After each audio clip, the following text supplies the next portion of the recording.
The first time I saw myself asleep on a security monitor, I was standing wide awake in the building's laundry room with a wet paper towel in my hand. I remember that part clearly because it was the exact moment my brain decided the night had gone wrong in a way I did not understand yet. The image on the screen was grainy, black and white, and angled down into my bedroom from the corner above the closet. My bed was lit by a pale wash from the streetlight outside. I was lying on my side under a thin gray blanket, one hand tucked under my cheek, breathing slow and steady. Except I had not gone home yet. I was still standing in the laundry room of the Cortez Arms in East Los Angeles, 6 floors below my apartment, staring at a live feed that showed me in bed as if I had already come back, changed clothes, and gone to sleep. For a second I actually thought the camera had the wrong unit number. Then I saw the scar on my left forearm. A little crescent from when I cut myself on a box cutter opening medical supply cartons at work. The scar was visible in the monitor, faint but there, exactly where it should have been. It was me. My room. My bed. My body. And I was standing in the laundry room watching it happen before I had done it. I looked over my shoulder so fast I nearly dropped my phone. The laundry room was empty. 3 washers, 3 dryers, 1 buzzing fluorescent light, and that same smell every old apartment building has after midnight: detergent, hot metal, mildew, and a faint sewage note that never really leaves the walls. I told myself it was a recording. A loop. Something my brain had mistaken for live video. That explanation died when my bedroom on the screen lifted one hand and scratched at the inside of the closet door. Slowly. Like whoever was in my bed knew I was watching. I backed away from the monitor so hard I hit the folding table behind me. The wet paper towel slid out of my fingers and slapped onto the floor. The screen stayed on my room for another 2 seconds, then flickered, and the image changed. Now it was the hallway outside my apartment. A dark hallway. My unit door was closed at the end of it. And something was standing just out of frame, because the shadow it cast stretched sideways across my door like a hand reaching for the knob. I did the dumbest thing possible. I turned and ran. My name is Elena Cruz, and until that night I believed weird things happened in old buildings, not inside them. I was 28, working nights as a medical dispatcher for a private ambulance company out by Commerce. It was the kind of job that sounds calmer than it is. People hear dispatcher and think I sit in a chair and answer phones. Most nights I was trying to keep callers from panicking while relaying addresses, symptoms, cross streets, building codes, access instructions, and whether the patient was still breathing. By the time my shift ended at 4 a.m, my head felt stuffed with sirens and static. The Cortez Arms was cheap enough that I could live alone on my salary, which was the only reason I lived there at all. It was a 6-story concrete box that had probably been built in the 70s and never once cared about being repaired. The exterior was stained with water damage and old graffiti paint. Half the mailboxes didn't close. The elevator shook like it wanted to confess something every time it rose. A lot of the tenants kept to themselves. Day laborers, night workers, one retired lady who fed stray cats, a guy on the 4th floor who blasted corridos until 3 a.m. and then apologized to nobody. East LA has buildings like that everywhere, big, tired places full of people who are surviving too hard to get curious about the walls around them. That was me, too. Or I thought it was. The building had a small security office in the lobby, but the guard there was usually asleep at the desk and the cameras on the monitor wall were mostly for show. Until that night, I had never paid them any attention. I also had not noticed that the building had cameras in the laundry room. Or in the hall outside my bedroom. Or above the elevator facing the corner where my apartment door was. Not until I went downstairs to switch my laundry and looked up at the monitor wall because the feed in the corner was flickering. It's hard to explain what scared me most. It was not just that the monitor showed my room. It was that the room on the monitor was ahead of me. I knew that sounds impossible. I know it sounds like I'm describing a bad dream, or some kind of story someone makes up after too much caffeine and too little sleep. But I need you to understand something. I had left my apartment that night with my bed unmade. On the screen, the blanket was pulled tight. I had left my lamp on. On the screen, it was off. I had left the bathroom door open because I always did. On the screen, it was closed. And on the screen, the closet door was open just enough to show a strip of black inside, like someone had stepped into it and shut themselves away from the room.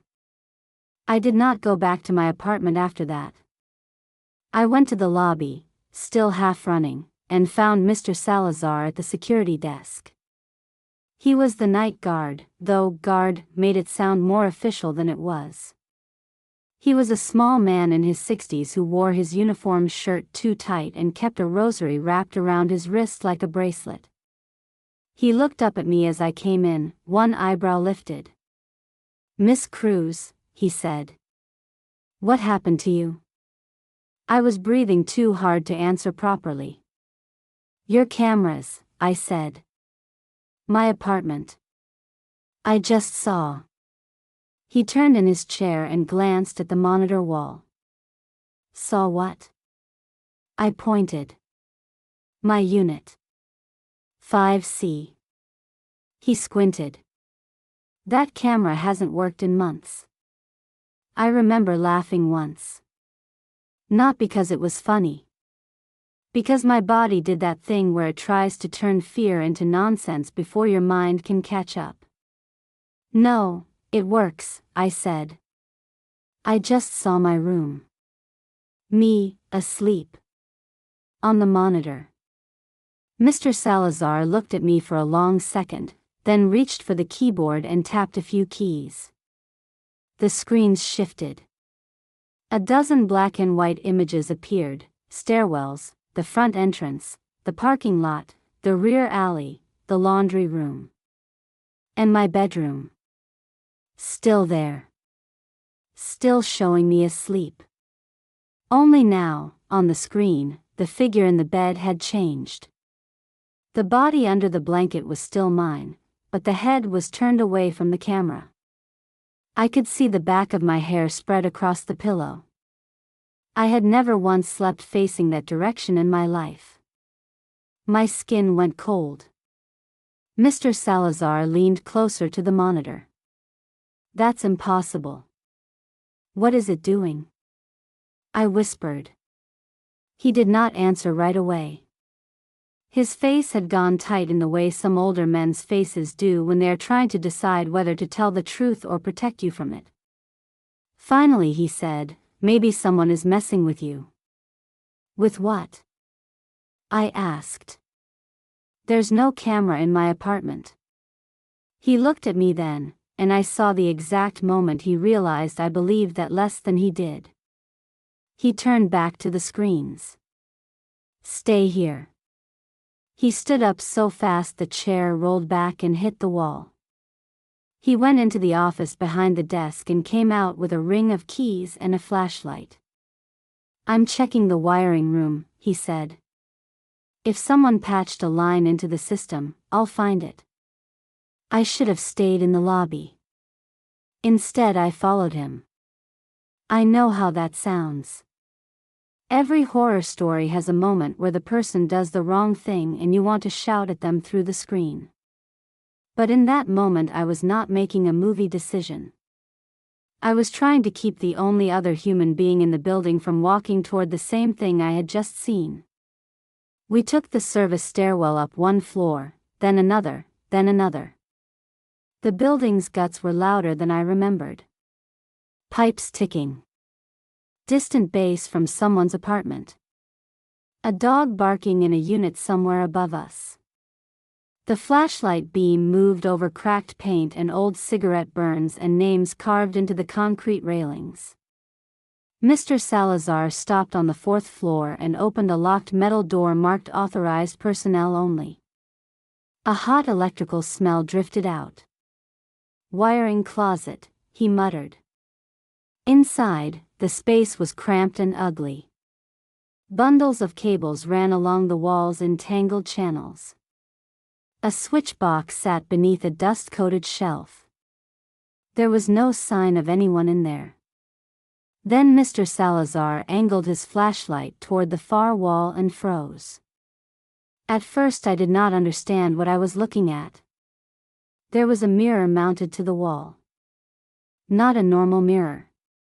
A cheap rectangular bathroom mirror with a silvered edge, the kind tenants leave behind when they move out because it is too ugly to take. But this one was facing into the room at an angle that made no sense. It reflected the inside of the wiring closet. And in the reflection, just behind Mr. Salazar's shoulder, something moved. He turned so fast his keys clattered onto the floor. Nothing was there. I looked back at the mirror. The reflection showed the closet. Mr. Salazar. Me. And a dark shape in the doorway behind me, tall and narrow, with its head tilted slightly as if it were studying the back of my neck. I screamed. Mr. Salazar spun around, flashlight jerking wild across the walls. What? What is it? It's there, I said, pointing at the mirror. He stared at the glass. His breathing had gone shallow and fast. There was nothing in the reflection now except the two of us. Then the mirror fogged from the inside. Not all at once. Just a bloom of breath spreading across the center of the glass as if someone invisible had leaned close to it. Mr. Salazar made the sign of the cross so quickly his hand almost hit his forehead wrong. Miss Cruz, he said, and now his voice was different. Thin. Urgent. Did you come up here alone? What? Did you come up here alone from your apartment? I did not understand the question until I heard something above us. A faint scratching. Not in the wiring closet. Inside the wall. It moved slowly from left to right, like fingernails dragging through the cavity between concrete and plaster. Mr. Salazar lifted the flashlight toward the ceiling. The beam caught a vent grill high near the corner. The metal slats were bent inward. And something on the other side of them was breathing. I grabbed his arm. What is that? He snatched the flashlight back and backed toward the door. No, no. We're leaving. He got one hand on the doorknob. The scratching stopped. The silence that followed was so complete that I could hear the fluorescent light above us buzzing. Then, from inside the vent, in a voice that sounded muffled and close and wrong, something said my name. Elena. Mr. Salazar shoved the door open. We ran. By the time we reached the lobby, Mr. Salazar was sweating through his shirt. He locked the service stairwell behind us and pressed one hand against his chest as if his heart had climbed up into his throat. I was shaking so hard I could barely stand. Call the police, I said. He shook his head once. For what? A voice in a vent? For a camera in my room. He looked at me for a long moment. There is no camera in your room, he said, and the way he said it made my stomach drop, because he did not sound like he was reassuring me. He sounded like he was correcting me. He reached under the desk and pulled out a thick ring binder. The pages were covered in maintenance logs, tenant notes, incident reports. His fingers moved too fast through the papers until he found what he wanted. He turned the binder around and shoved it toward me. The page he showed me was old, yellowed at the edges, and full of handwriting from years before. One line had been highlighted in faded pink. Unit 5C, occupied by tenant Elena Cruz, prior entry restricted. I frowned. What is this? He stared at the page like he wanted it to deny itself. That file shouldn't exist. I looked up. What do you mean, shouldn't? He lowered his voice. That apartment was empty when you moved in. I almost said he was lying. Then I remembered my lease. The strange delay before I got the keys. The woman in the office who kept asking whether I was sure I wanted that unit and not the one across the hall. I had thought she was just being helpful. It was the only apartment available on my budget, and I was too tired to question why she seemed relieved when I took it. "No," I said, feeling my throat tighten. "I signed papers." "Yes," he said. "You signed papers. But Unit 5C was off the market for 6 months before you moved in." I shook my head. "Why?" He hesitated. That hesitation told me everything was worse than he wanted to say. "Because of the woman before you," he said quietly. "She said somebody was watching her." A chill rolled through me so suddenly my knees almost buckled. "What woman?" He looked down at the binder, then back up at me. "Mara Velez. Early 30s. Night shift at County General. Same unit. Same floor. She kept complaining about noises in the walls. Camera interference. Reflections moving. The lobby seemed to tilt a little around me." "You're making this up." He shook his head. "She disappeared." There are moments in life when fear turns into something cleaner and more terrible. Not panic. Not shock. Just a hard, cold focus. I heard my own voice ask, "Disappeared how?"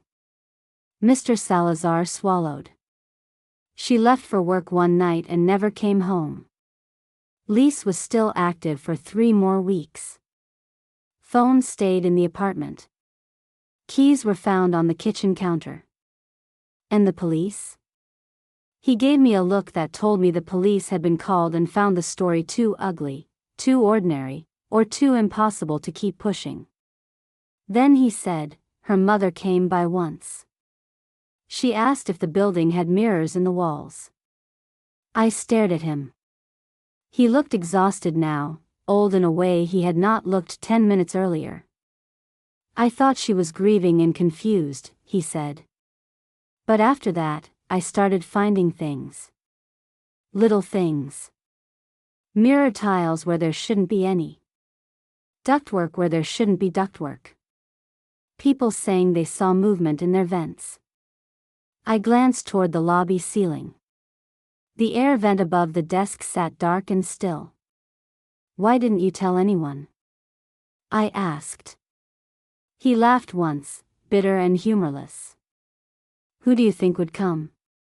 Building management hasn't paid for repairs in years. Half the cameras don't work. The other half were installed by the last owner before he sold the place and vanished." I felt my pulse thudding in my ears. "Then who is using them now?"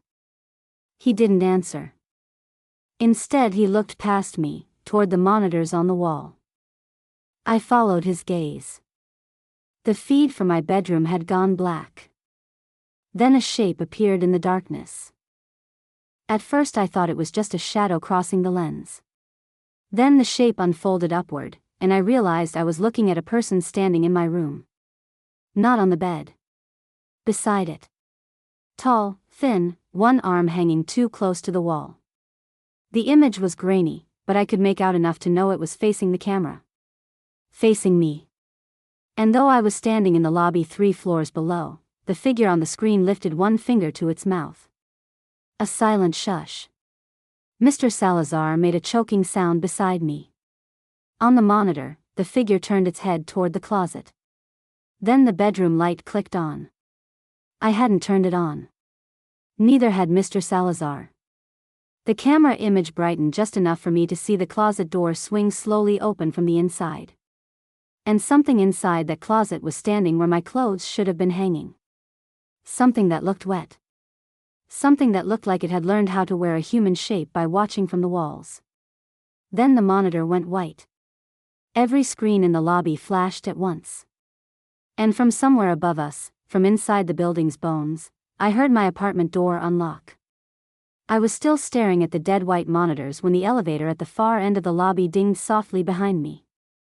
The last thing that happened before the elevator dinged was the whiteout on every monitor and the sound of my apartment door unlocking somewhere above us. For one awful second, neither Mr. Salazar nor I moved. We just stood there in the lobby under the harsh fluorescent lights, listening to the building settle around us like something large and awake. Then the elevator dinged again. Not a mechanical complaint. A soft, deliberate chime.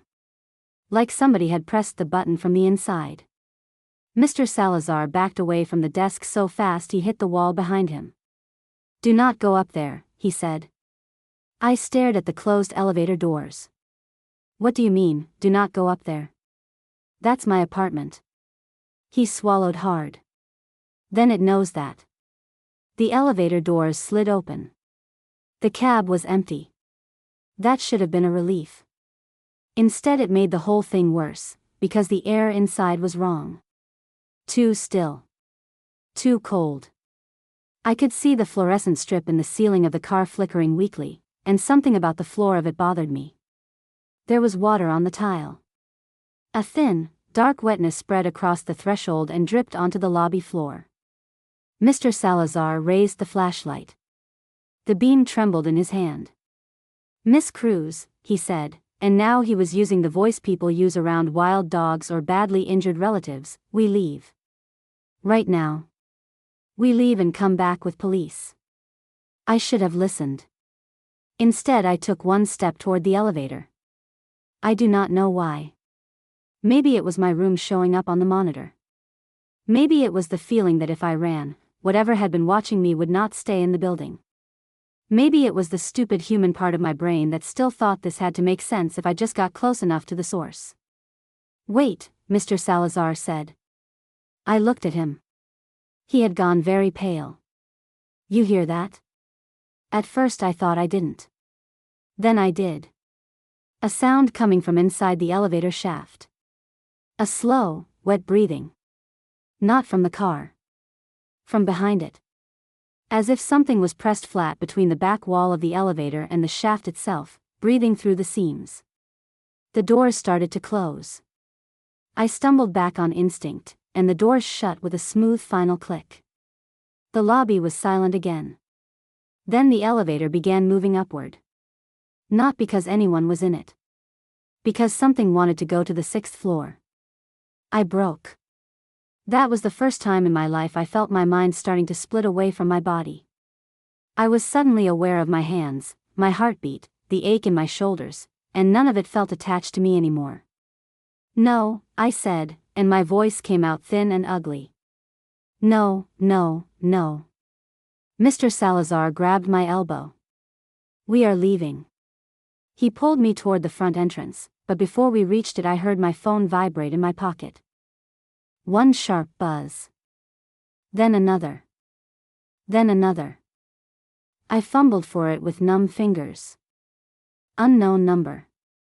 I almost ignored it. Then I saw the preview on the screen.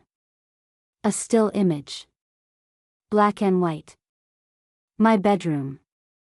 And me, standing at the foot of the bed. Not asleep. Not in the room I was in. Standing upright, facing the camera with my head turned slightly to one side like I was listening to someone just off frame. My own face looked drained and hollow in the picture, like a frame grabbed from a surveillance feed after 3 days without sleep. Beneath the image was a text message. "Don't leave." I dropped the phone like it had burned me. Mr. Salazar saw the look on my face. "What?" I pointed at the floor. "It texted me." He didn't ask how. He just said, "Show me." I picked up the phone with shaking hands and held it out. He read the message, then looked at the image, and his face did something strange. The fear didn't go away. It shifted. Into recognition. He knew something. "Mr. Salazar," I said quietly. "What are you not telling me?" He shut his eyes for a second. "There was another tenant," he said. "Before Mara. Years before. A man on the same floor. Kept saying the cameras in the building were not for security. What were they for?" He opened his eyes. "He said they were for feeding." My mouth went dry. He called it a nest, Salazar continued. He said the walls were full of eyes. That the cameras were just the parts above the skin. I stared at him, waiting for the joke that never came. He was crazy, I said. Maybe, he replied. But he disappeared too. A heavy sound came from above us. Something thumped inside the ceiling vent. Both of us looked up. The vent above the lobby desk vibrated once, then went still. Then a thin trickle of dark water ran out of the slats and dripped onto the counter beneath it. Mr. Salazar made a decision. I could see it happen in his face before he moved. Back room, he said.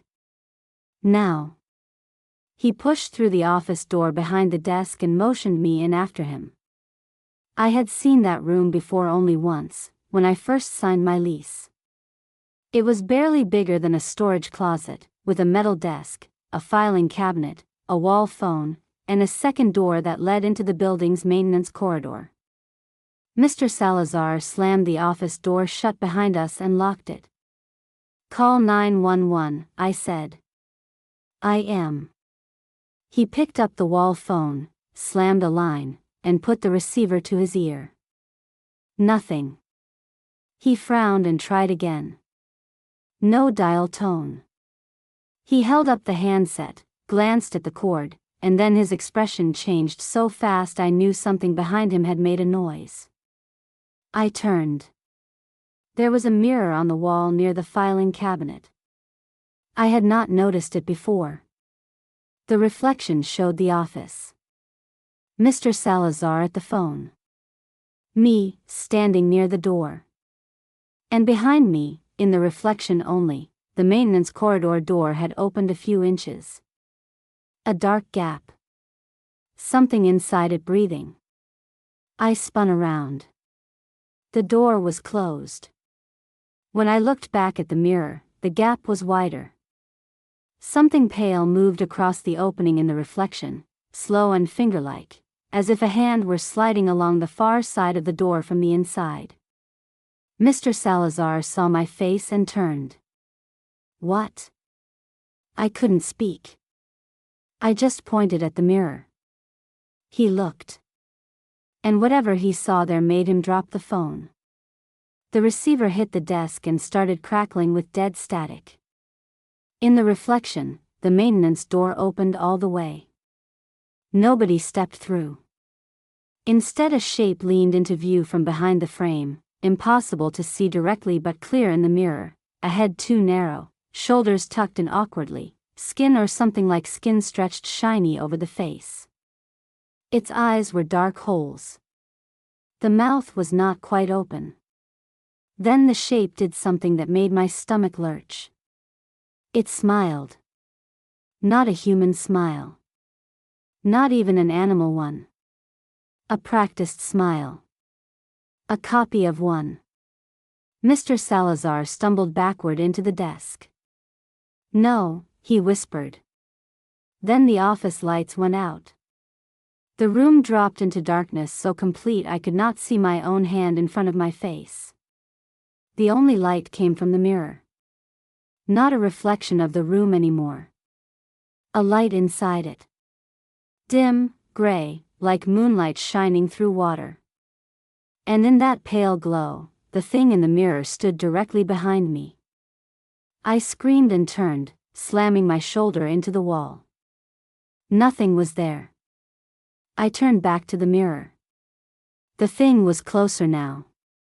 Much closer. Its face was wrong in a way I can't explain cleanly. The features were arranged like a person's, but only after something had pressed too hard and too long on the skin, stretching it into a shape it had learned from. The eyes didn't blink. The mouth moved as if it were counting teeth. Then, very slowly, it raised a hand. And pointed upward. At the ceiling vent above my head. A sound came from inside the vent. Not a scratch this time. A soft knock. 3 taps. From the other side of the metal. Then another. Then a long scrape, like something crawling forward on elbows through the ductwork. Mr. Salazar grabbed me by the arm. "Maintenance corridor," he hissed. "Go." "Where?" "There's access to the roof stairwell." "Move." He shoved open the back door and practically threw me into the corridor. The maintenance hallway smelled like rust and hot dust. Pipes ran along the ceiling. Old paint peeled in strips from the cinder block walls.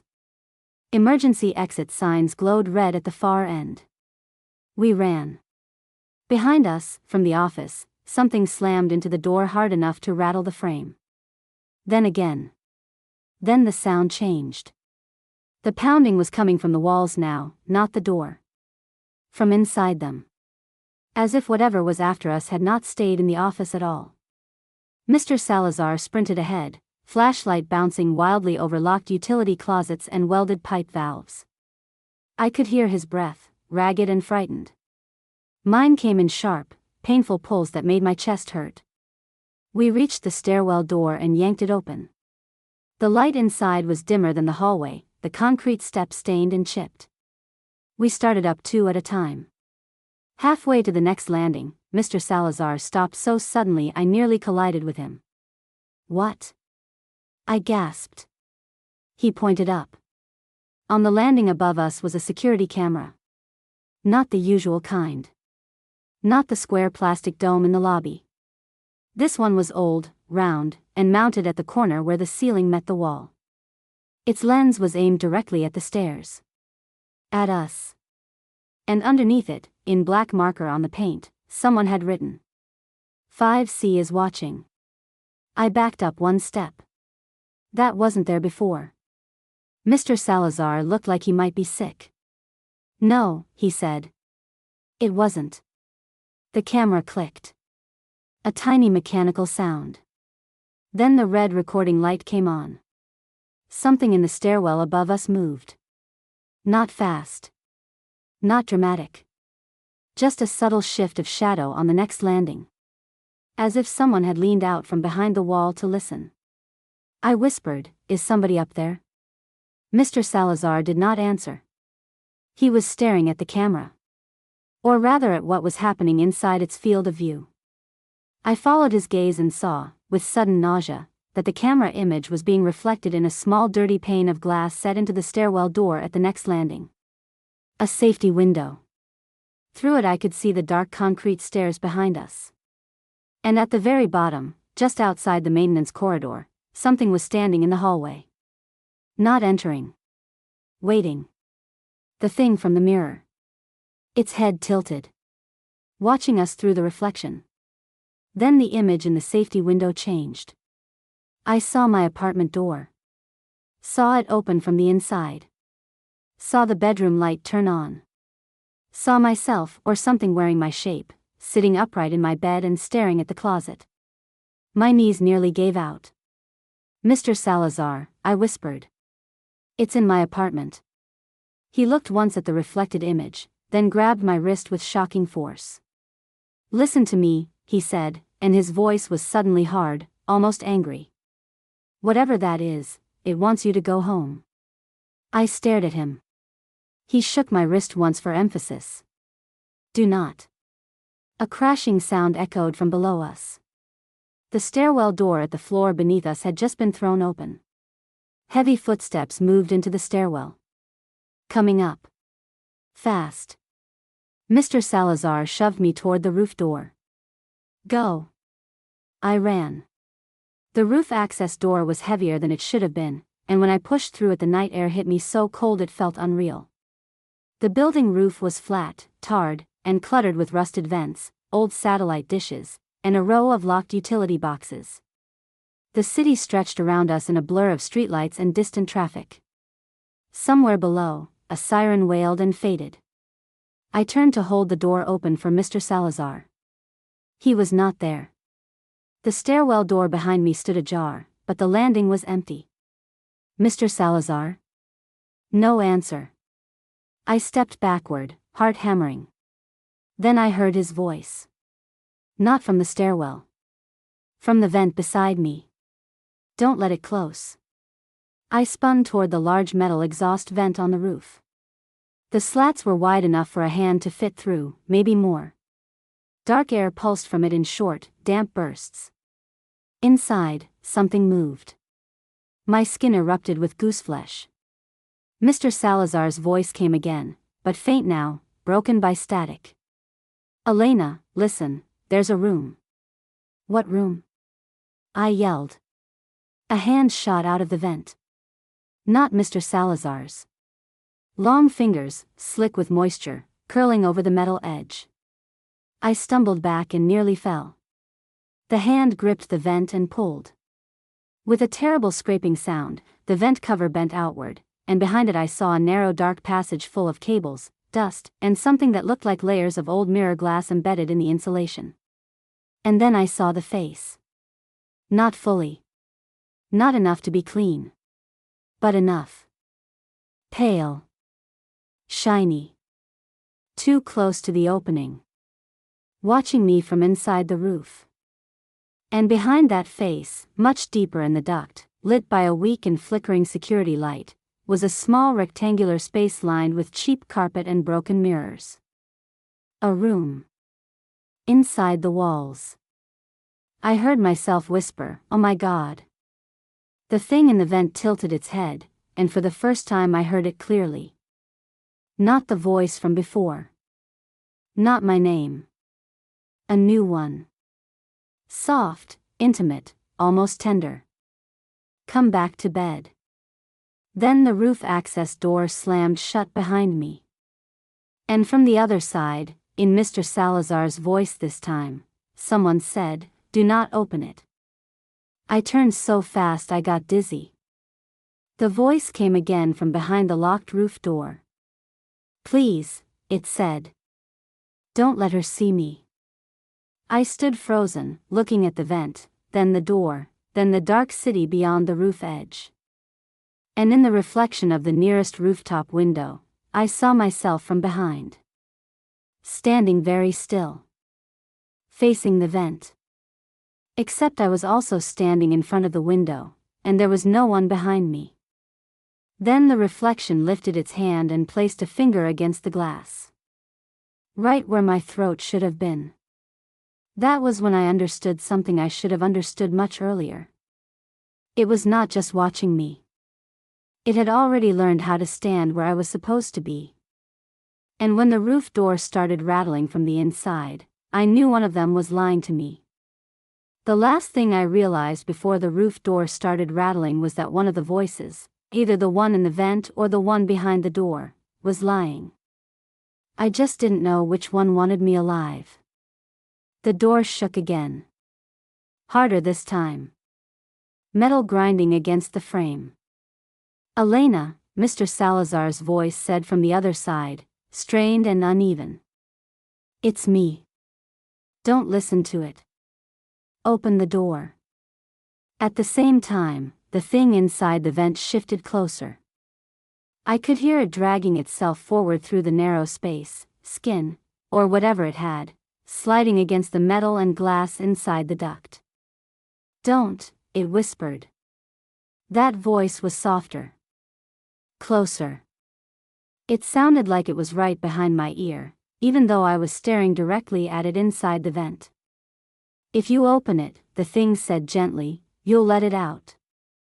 My pulse slammed against my throat. "You're lying," I said, though I didn't know which one I meant. The hand gripping the vent tightened. I could hear the faint creak of metal bending further under its weight. "I've been watching you longer," it said. Behind me, the door rattled again. "Open it." Mr. Salazar shouted now. "It's trying to trick you." I turned halfway between the two, my body locked in place like it was waiting for someone else to decide. That was when I noticed something that made my stomach drop. The rooftop window. The reflection. It was still there. And the version of me inside it had not moved with me. I turned slowly toward the glass. The reflection was still facing the vent. Still standing in the exact position I had been in moments ago. Its hand was still pressed against the glass at throat level. And now, it was smiling. Not wide. Not exaggerated. Just enough. Like it knew something I didn't. My breath caught. "Why aren't you moving?" I whispered. The reflection's eyes shifted. Not toward the vent. Toward me. That was when the door behind me went silent. No more rattling. No more voice. Just quiet. A terrible, listening quiet. The thing in the vent spoke again, softer than before. "It's waiting." "For what?" I asked. "For you to choose wrong." A faint click came from the roof door. Not from someone knocking. From the lock itself. Turning. Slowly. From the inside. I backed away from both the door and the vent, my eyes darting between them. "Stop," I said. "Just stop talking. Both of you." The reflection in the window tilted its head slightly, mirroring the same unnatural angle I had seen before in the wiring closet mirror. It looked interested. Like this was the part it had been waiting for. I pointed at the vent. "You said you've been watching me." "From where?" A pause. Then, "Inside." "Inside what?" A faint scraping sound echoed through the duct as it adjusted its position. The walls. The vents. The mirrors. The cameras. It paused again, then added, "The places you don't look for long." I felt a cold wave move through me. "How many of you are there?" That question lingered longer. Too long. When it answered, the tone had changed just slightly. "There are not many of me." That was not the same as saying one. Behind me, the door handle twitched. Just once. Then went still again. I turned toward it. "Mr. Salazar?" I called carefully. No answer. My hand hovered in the air, halfway between reaching for the door and pulling away. Then, a sound came from the stairwell. Footsteps. Slow. Dragging. Coming up toward the door from below. Not the frantic pace from before. Something calmer. More deliberate. The vent creature let out a soft, almost pleased breath. It learned his voice quickly, it said. My stomach twisted. "You're lying." "Am I?" The footsteps stopped directly on the other side of the door. Then came a knock. 3 slow taps. Exactly the same pattern from the vent earlier. I froze. The same knock. The same rhythm. "Miss Cruz," the voice said. Mr. Salazar's voice. But wrong. Not panicked. Not urgent. Too controlled. Too careful. "Open the door," it said. "Everything's okay now." The thing in the vent made a quiet sound. Not quite a laugh. "See?" I backed up another step, shaking my head. No. No, that's not him. The voice outside the door didn't react to that. It just continued. "You're tired, Elena. You've had a long shift. You're seeing things." A pause. Then softer, coaxing, "Just open the door. I'll take care of it." The reflection in the window slowly lowered its hand from its throat. It turned its body now, fully facing me. Matching me. Finally. But its timing was off. A fraction too slow. Like a delayed echo. I looked at it. Really looked. And for the first time, I noticed something new. Its chest wasn't rising and falling. It wasn't breathing. The voice at the door knocked again. 3 taps. Louder. I'm not asking again. The tone slipped on that last word. Just a little. Enough. The thing in the vent shifted again, pushing closer to the opening. I could see more of its face now. Too smooth in some places. Too textured in others. Like it had been assembled from observation instead of anatomy. You can't let it out, it whispered. Why? I asked. Because it doesn't stay where it starts. A chill went down my spine. What does that mean? It follows. Follows what? Another pause. Then. Attention. The word landed harder than I expected. Behind me, the handle jerked violently. The door slammed once against its frame.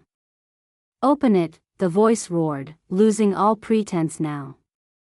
The sound didn't fully match Mr. Salazar anymore. It was layered.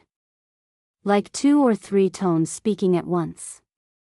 The reflection in the window smiled wider.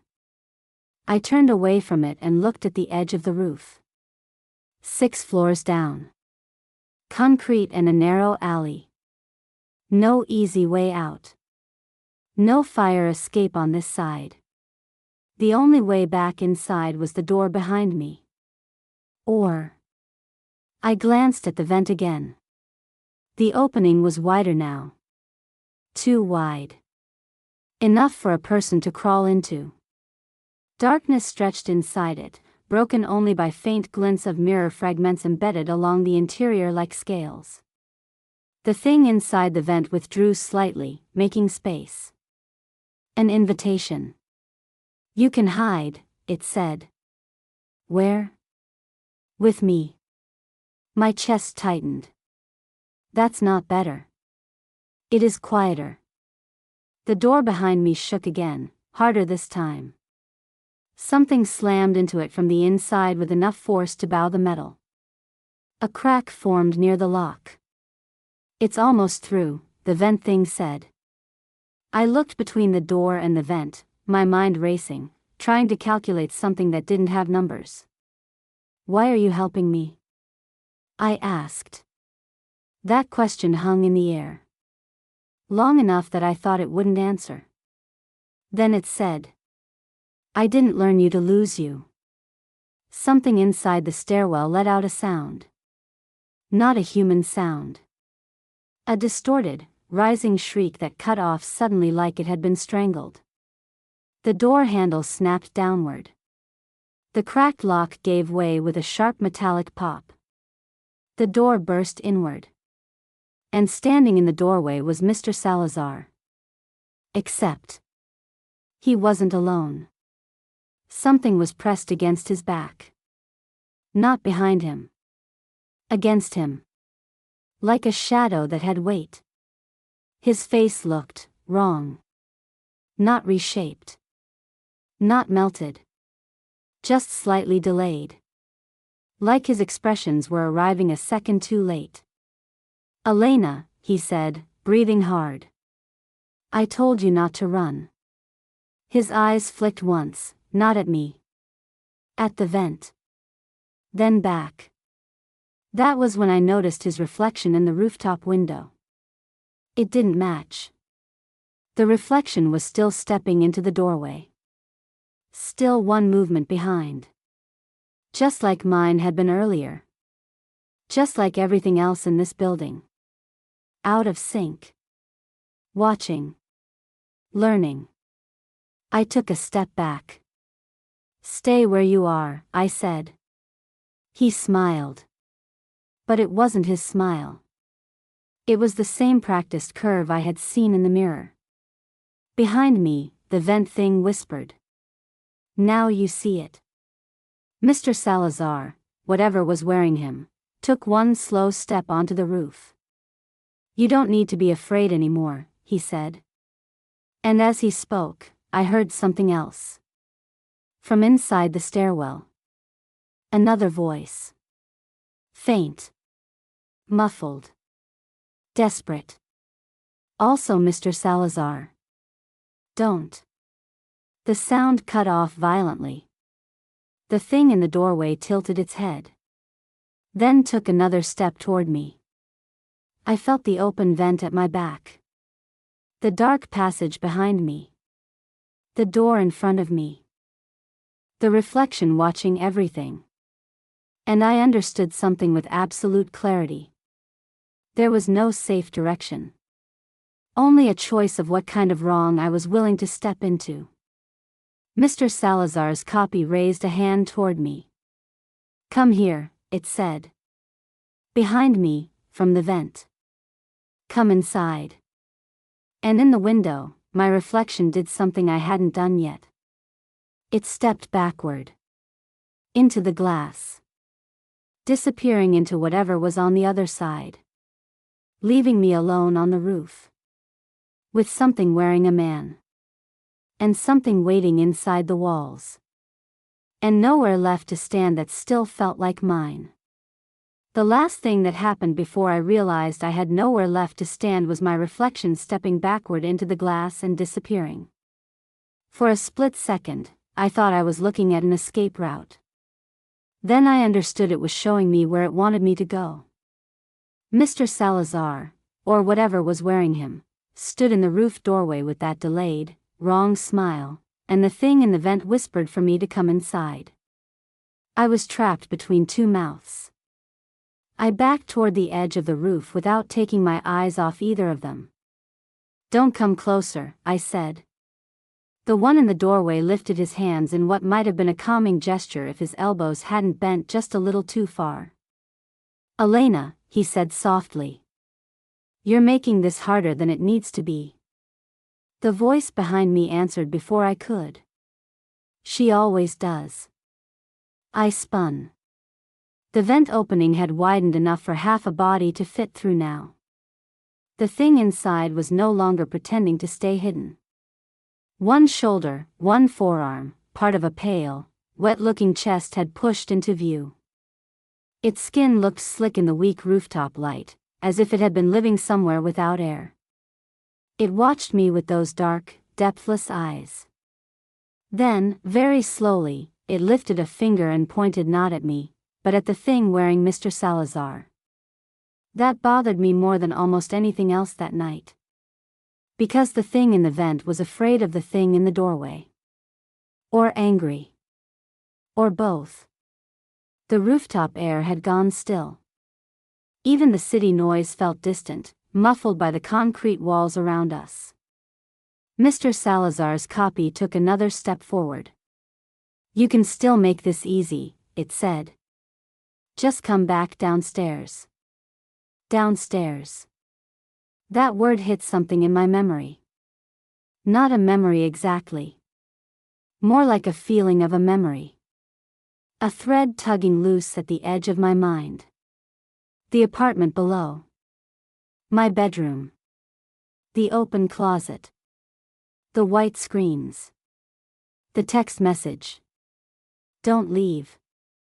I had the sudden, sick sense that I had already made a mistake by coming up here at all. Not tonight. Earlier. Maybe days ago.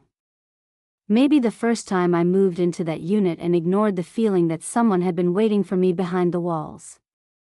The copy of Mr. Salazar kept advancing, slow and calm, like it knew I was thinking myself into a corner. Come on, Elena, it said. You work nights. You know what exhaustion does to a person. You know how the mind starts filling in gaps. That almost worked. Almost. Because it said filling in gaps like it had heard a human use that phrase and filed it away for later. The thing in the vent made a low noise. I glanced over and saw its head tilt toward the copy in the doorway. Then, in a voice so quiet I almost missed it, it said, "He's not the first one." My mouth went dry. What does that mean? The thing in the vent did not look at me when it answered. It wore the guard before. I stared at it. The copy in the doorway smiled wider. And for the first time, I noticed there was something hanging from its wrist. A rosary. Mr. Salazar's rosary. The same one I had seen wrapped around his hand in the lobby. The beads swung slowly as it moved. My stomach lurched. Where is he? The copy did not answer. The thing in the vent did. Inside. The word was enough. Inside what? I didn't know. Inside the wall? Inside the man? Inside the building? The copy of Mr. Salazar tilted its head toward the vent and its expression changed for just a second. Not human fear. Recognition. Then it reached behind its back and pulled something free from the stairwell doorway. A flashlight. Mr. Salazar's flashlight. Its beam snapped on and swept across the roof, blinding me for half a second. When my vision cleared, I saw the thing in the vent had moved. It was fully out now from the waist up, slick and narrow and terrifyingly silent. Its arms were long enough to brace against the vent frame, and its fingers were human only in the sense that they had the right number. It hissed at the light. Then it did something I was not expecting. It spoke to the copy. Not to me. To it. You can't take her through the front. The copy of Mr. Salazar didn't even flinch. I don't need to. The vent thing's eyes narrowed. You need her awake. That did it. Something about that sentence pierced the fog in my mind. Awake. Not alive. Awake. I looked from one to the other. What is that supposed to mean? Neither answered right away. The copy of Mr. Salazar took one more step forward. This time I saw the movement under his skin. Not muscle. Something beneath the skin shifting in a direction human tissue should not shift. Thin ripples moved along his jaw and down the side of his neck, as if there were cables or tendons crawling under him. He opened his mouth to speak, and for an instant I saw that the inside of it was too dark. Not the darkness of a mouth in bad light. A real darkness. A space. The vent thing made a sharp sound and slammed its palm against the metal, as if warning me. Then it said, "Don't let it talk long." I should have asked why. Instead I acted on instinct. The copy lunged. I ducked sideways, more by accident than strategy, and the hand that had been reaching for my shoulder caught only the edge of my shirt. The fabric tore with a ripping sound. I scrambled toward the roof edge and nearly slipped on the tar. The copy turned fast, too fast, and came after me. The vent thing launched itself out of the duct. I had just enough time to see the blur of its body crossing the roof before it hit the copy full in the side. The two of them crashed hard into the concrete, rolling in a tangle of limbs and wet sounds that made me flinch in disgust and terror. The flashlight skidded away and spun in a circle, throwing wild light across the rooftop. For one disorienting second, I saw everything at once. The open vent. The roof door. The city beyond. The copy of Mr. Salazar thrashing on the ground with something pale and slick wrapped around its shoulders. And in the reflection of the dark rooftop window near the stairwell, I saw a third figure standing behind me. I turned. Nothing there. When I looked back at the window, the figure was closer. Its face was not fully visible, only the suggestion of it in the glass. But it was tall and still, and it had my posture exactly. I felt my stomach drop through the roof. It was not following me. It was waiting for me to notice it. The vent thing and the copy were locked together now, both of them straining in a way that made ugly tearing sounds from the skin. The copy's head snapped toward me. Its mouth opened. And this time it spoke in two voices at once. "Don't let her back in." The words felt like ice. Not because of what they meant, but because of the certainty in them. Back in. As if there were somewhere I had been before that I had already left.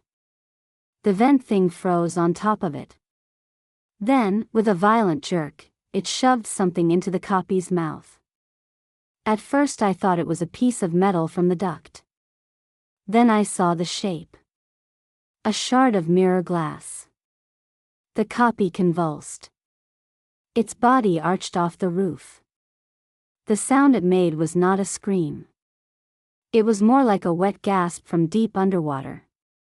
The thing in the vent scrambled off it and stumbled toward me, one hand pressed against its side. "Run," it said. I didn't move. "What are you?" Its eyes flicked toward the rooftop window behind me. Later. The copy started getting back up. Slow. Wrong. The mirror shard in its mouth glinted with each breath it tried to take. Then, impossibly, it smiled again. Even with blood or something darker running from the corners of its mouth. "Too late," it said. And that was when every light in the building went out. Not just on the roof. The whole structure died at once. The stairwell, the hallway, the lobby, every apartment window, every exit sign. Blackness fell over the Cortez arms like a cloth. For one heartbeat, I heard nothing. Then all at once, the building came alive with sound. People yelling. Doors slamming. A baby crying somewhere below. A car alarm outside.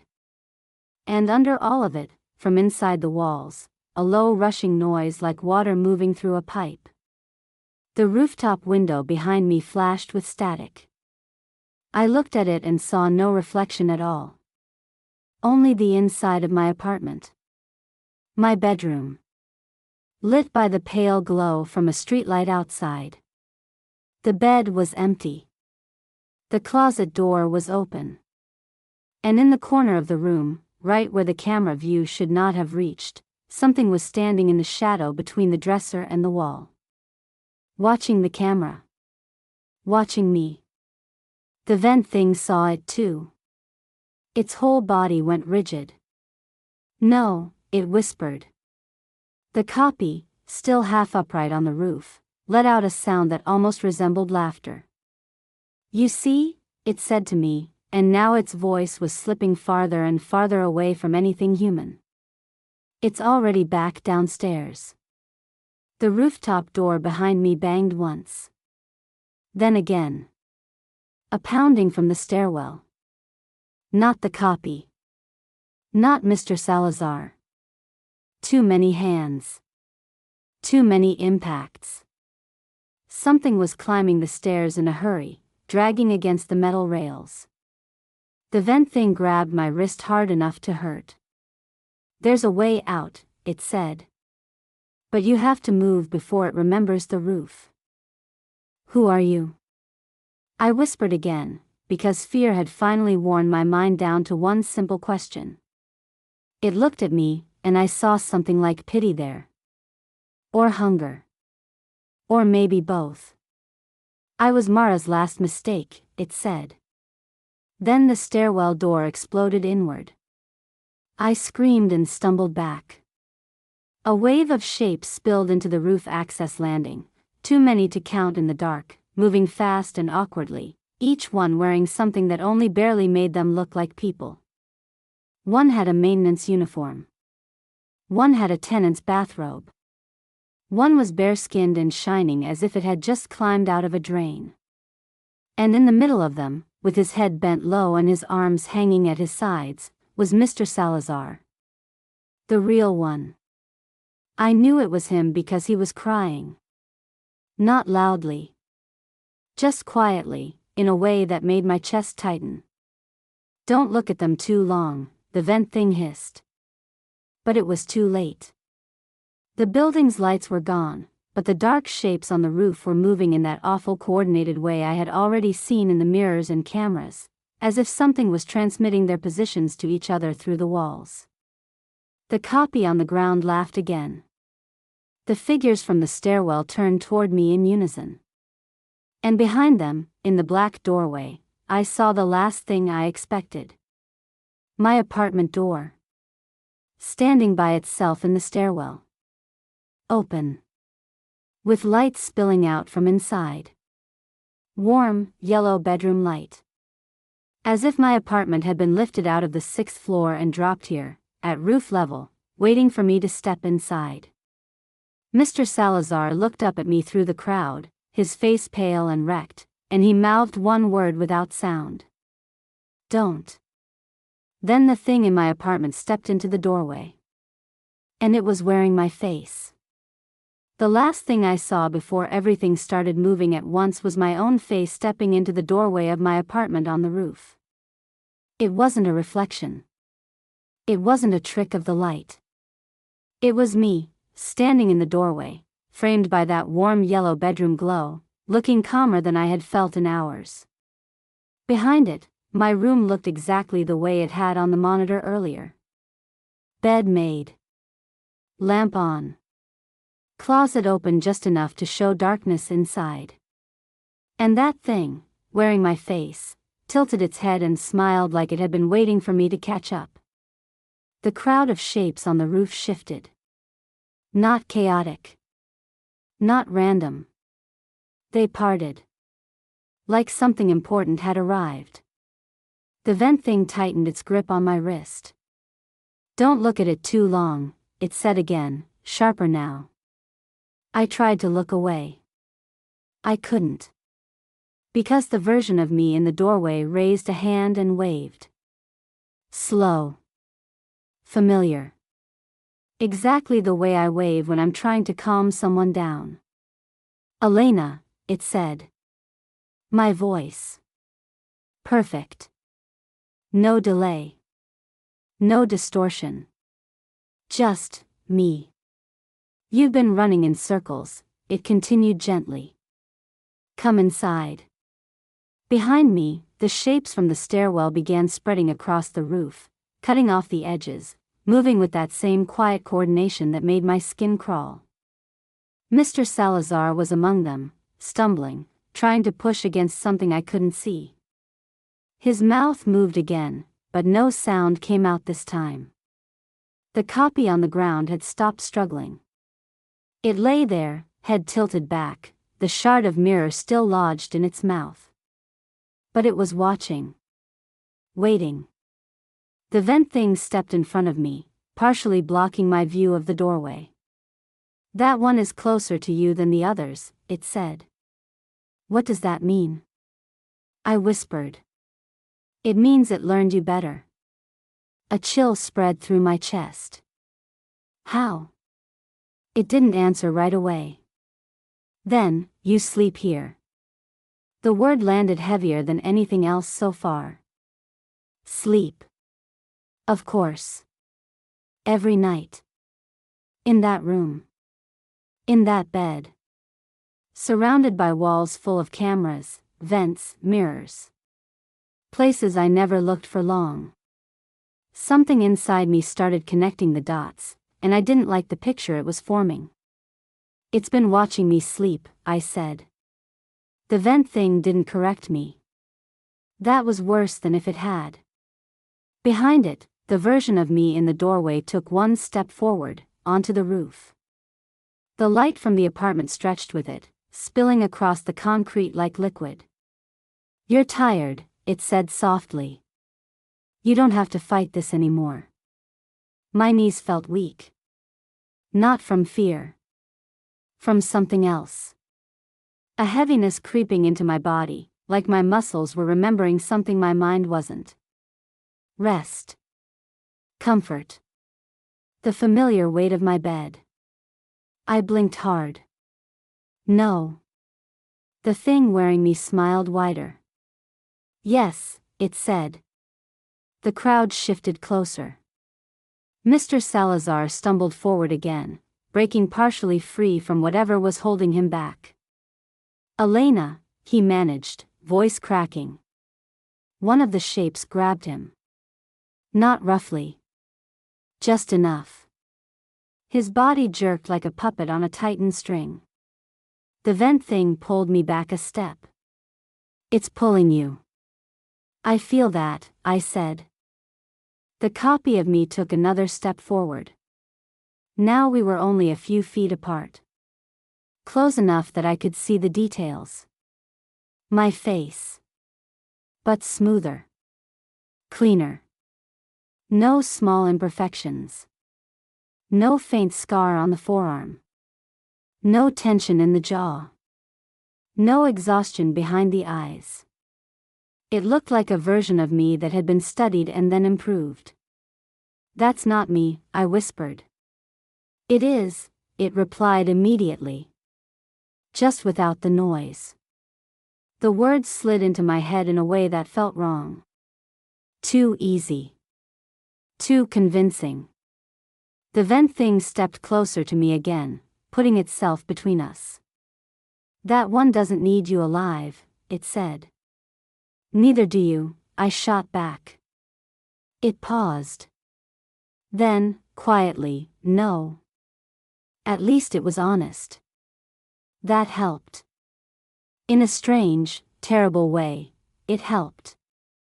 The copy of me tilted its head. You're listening to the wrong one, it said. Behind it, inside the apartment doorway, something moved in the closet. A slow shift in the darkness. Like something adjusting its position to watch more comfortably. I forced my eyes away. Why me? I asked. Not to the vent thing. To the thing wearing my face. It answered without hesitation. You stayed. That's it? You stayed, it repeated. You listened. You noticed. The crowd on the roof took another step closer as one. You paid attention, it said. That's all it takes. The word from earlier came back. Attention. It follows attention. My chest tightened. So if I stop. I didn't finish. But it understood. It smiled again. That's the problem, it said. You already started. Behind me, the vent thing whispered, it can't stop once it learns you. Learns what? I asked. Neither of them answered directly. Instead, the version of me took one final step forward until we were almost face to face. I know how you breathe when you're asleep, it said quietly. My heart stuttered. I know how long it takes you to turn over. My hands clenched at my sides. I know which dreams make you twitch. A cold wave moved through me.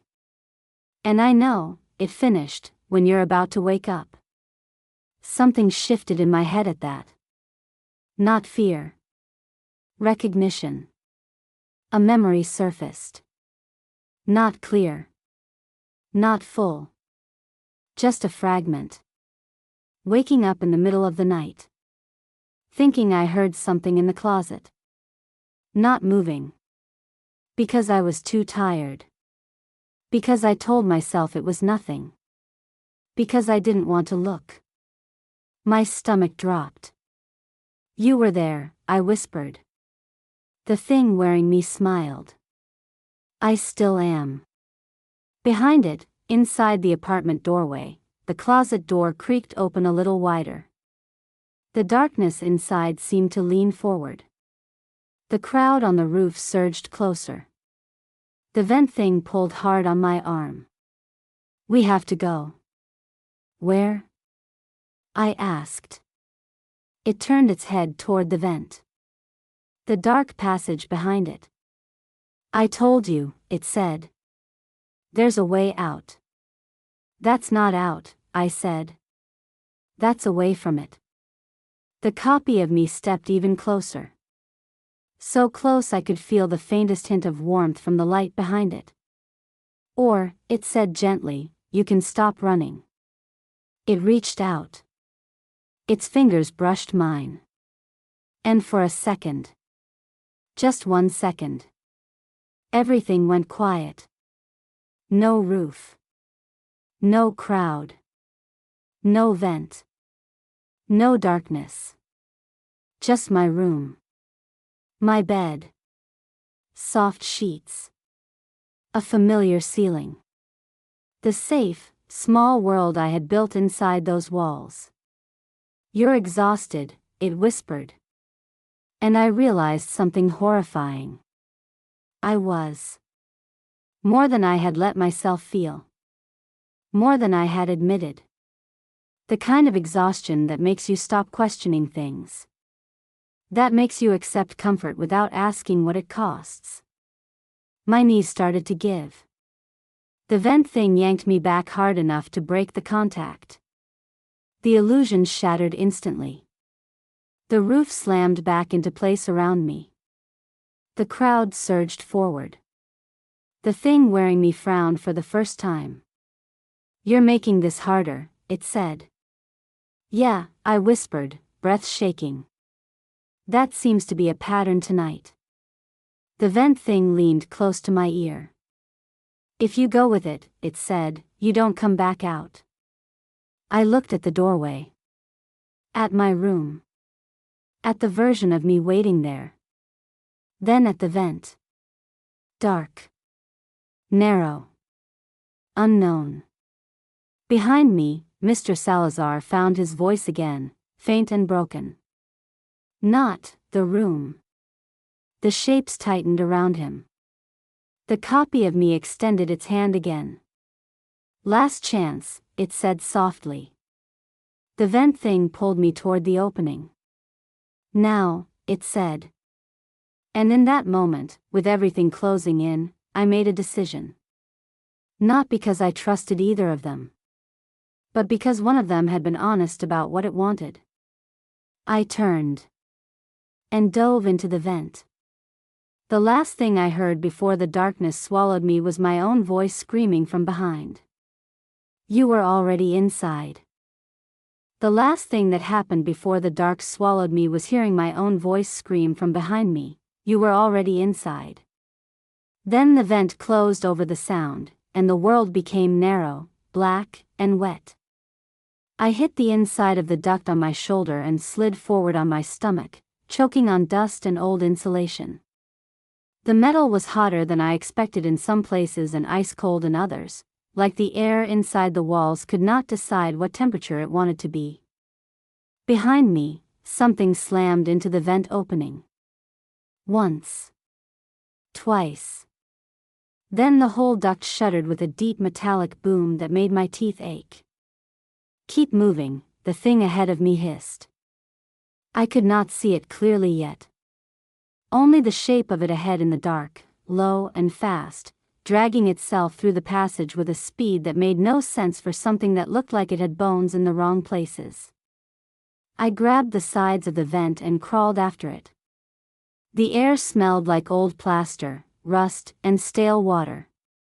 Then I smelled something else. Perfume. Soft. Familiar. My stomach tightened as I recognized it.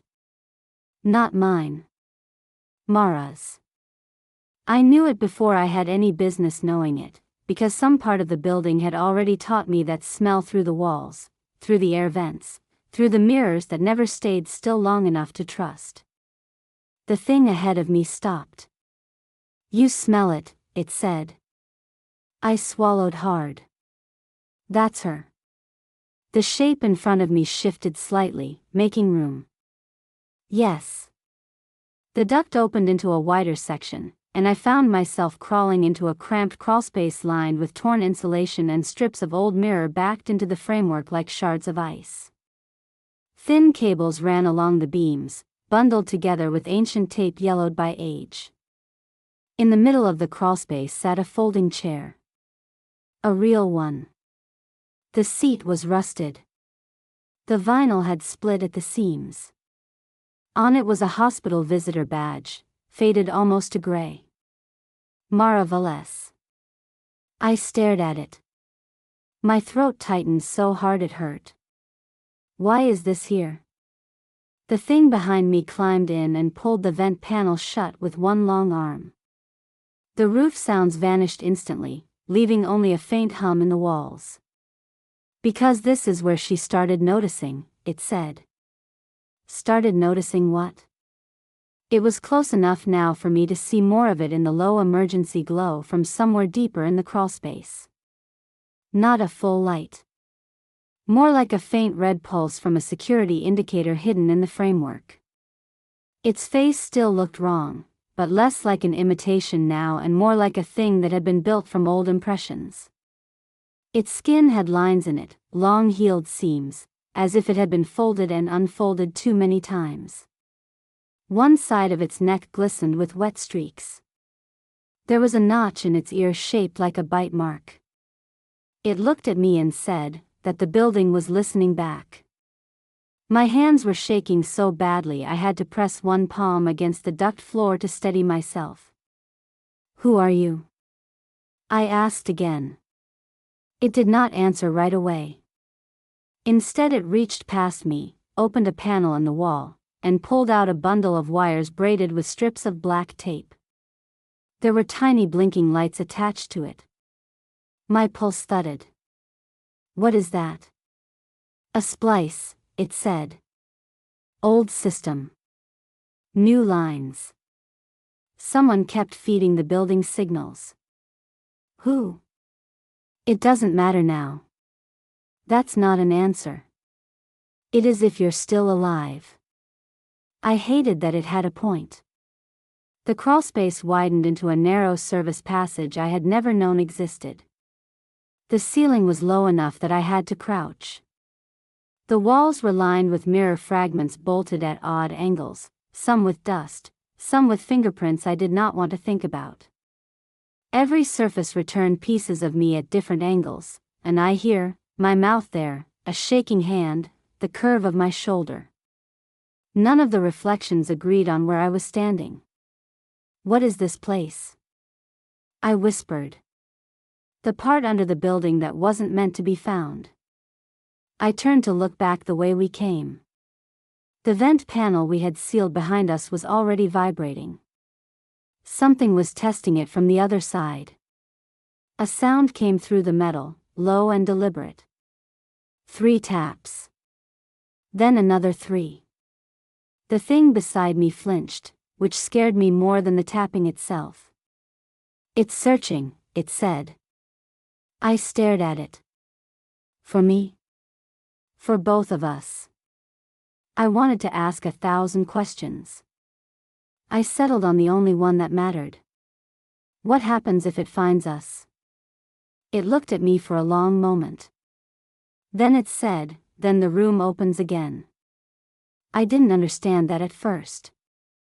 Then I did. My stomach dropped. Room? It started walking, forcing me to move with it down the narrow passage. The one it keeps building around you. The one it uses to keep you still. I followed because there was nowhere else to go. We passed a cluster of old cables bundled into the wall. Beneath them, behind a scratched sheet of mirror, I saw something hanging in the dark. A rosary. Not Mr. Salazar's. A different one. Tiny plastic crucifix. Red beads. Frayed string. A woman's. Mara's. It was wrapped around a pipe like a marker. My chest tightened as if I had swallowed glass.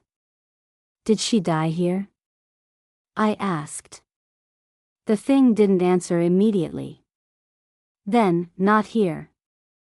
I stopped walking. Then where? It looked ahead into the passage. The room. I grabbed its arm before it could keep moving. Stop doing that. Stop saying that like it explains anything. It looked down at my hand on its skin. For the first time, its expression shifted into something tired. Not human exactly. But close enough to make me feel worse. She made the mistake of thinking there was a limit, it said. There wasn't. My grip tightened. Who are you? This time, it answered. I was the one who stayed after the first camera turned. The words hit me in a strange way. Not clear. Not complete. But the shape of them landed. You were human, I said slowly. It gave a tiny nod. Was. I stared at it, unable to look away. It went on, voice low and dry. There was a tenant before Mara. Before me. He was the first one to notice the building repeating things. He called the manager. He called the police. He even called the news once. I remembered the dark shape in the doorway on the roof. The way it had said the cameras were for feeding. I whispered, "What happened to him?" The thing looked at me. He looked into the mirror in the laundry room. My skin went cold. That was it? That was enough. The passage ahead opened into a small service room lined with old network racks and dead monitors. I had the sick feeling of stepping into a nervous system. Cables ran everywhere. Some were cut. Some were patched. Some disappeared into the wall behind the equipment. On one of the monitors, static flickered. Then an image stabilized. The lobby. Mr. Salazar. Or what was left of him. He was sitting in the security chair with his hands folded neatly in his lap. His head was tilted toward the monitor wall. He was not moving. I rushed forward. Mr. Salazar. The thing caught my wrist. No. Let me go. Look closer. I did. The monitor showed the lobby desk, the screen wall, the front entrance, the elevator. And on the security desk beside Mr. Salazar's folded hands was his badge. Not folded. Displayed. Like an offering. I stared at the image, my breathing turning shallow.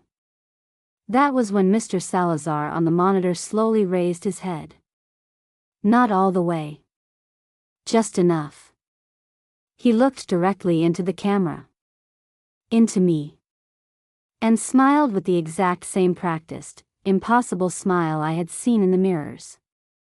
I jerked backward so hard I nearly fell. The monitor instantly went black. No, I whispered. The thing beside me took one look at the dead screen and said, "He's gone." He was just there. It was just using him. I shook my head. No. No, I heard him. I heard his voice. So did I, it said quietly. That doesn't mean it was his. Something hit the vent panel behind us again. Harder this time. Then another impact. The service room lights flickered once, and for a split second I saw the walls as they really were. Not just concrete. Not just pipes. There were layers. Old cuts in the walls. Bricked over openings. Narrow seams where panels had been replaced over and over again, like the building had been patched around something that never stopped moving. And in those seams, I saw eyes. Not full eyes. Just glints. Little pinpoints of reflected light. Watching. I stumbled backward, my breath catching in my throat. The thing beside me moved fast, slamming a palm against the nearest monitor bank. Sparks jumped from a frayed cable. Don't let them focus, it snapped. Who? The cameras. The mirrors. Anything that holds you still long enough. The tapping at the vent became a scraping sound. Something was trying to tear through. I heard a low voice on the other side. My voice. Soft. Patient. Come back to bed. I covered my mouth with my hands so I wouldn't make a sound. The thing beside me moved to the far wall and pulled open a metal cabinet I hadn't noticed. Inside were old maintenance tools, a flashlight with no batteries, and a binder stuffed with papers sealed in yellow plastic sleeves. On top of the binder was a photograph. It showed the lobby of the Cortez Arms years ago. Same desk. Same cameras. Same dim lighting. But standing behind the desk was a woman I did not recognize. She had dark hair, a tired face, and a smudge of blood on her collar. She was staring into the security monitor wall with a look that I knew instantly. Fear becoming understanding. Written on the back of the photo, in black ink, were 4 words. Don't let it learn you. My breathing stopped. I looked up at the thing. Mara wrote this? It nodded once. How did you get it? I didn't. Then who did? It reached into the binder and pulled out a stack of reports. Tenant complaints. Maintenance logs. Missing persons notes. Then a page ripped from a notebook. At the top, in messy handwriting, were the words. If Elena ever finds this, it means I didn't make it out. My heart lurched. That was my name. Written by Mara. Not just as a warning. As if she had known I would come. As if I had been part of this before I ever moved in. No, I whispered. The thing looked at me with something like grim sympathy. Now you understand the pattern. I couldn't speak. It was too much and still not enough. Mara's note continued below the heading. The handwriting got shakier farther down the page, as if she had been writing in a hurry. I snatched the paper from its hand and read the first few lines with my pulse roaring in my ears. The apartment is not haunted. It is occupied. Something in the walls uses the cameras to learn the tenants. Once it has enough of you, it starts appearing before you see it. Reflections first. Then recordings. Then your room begins showing you before you get there. Do not sleep if you can help it. Do not answer your own voice. I looked up, panic spiking fresh through me. There was more. I scanned the next lines. It wants the building to hold a perfect copy. A room without motion. A person without resistance. I think it keeps the original somewhere else. I think that is what the hidden room is for. I think that is where it keeps the ones who looked too long. I went cold all over. A room without motion, I whispered. The thing beside me went still. Then it said very quietly, that's where they put me. My head snapped toward it. I barely heard the vent panel give under the pressure from outside. Who put you there? It looked at me, and for one terrible moment I thought it was going to say the building. Instead it said, me. The lights went out. Not all the way. Just enough to turn the room into a smear of dim emergency red. The sound in the vent stopped. The silence after that was complete and unbearable. Then a new sound came through the dark. A woman crying. Softly. Close. Too close. I turned in place, heart punching at my ribs. The crying came again. From behind the monitor wall.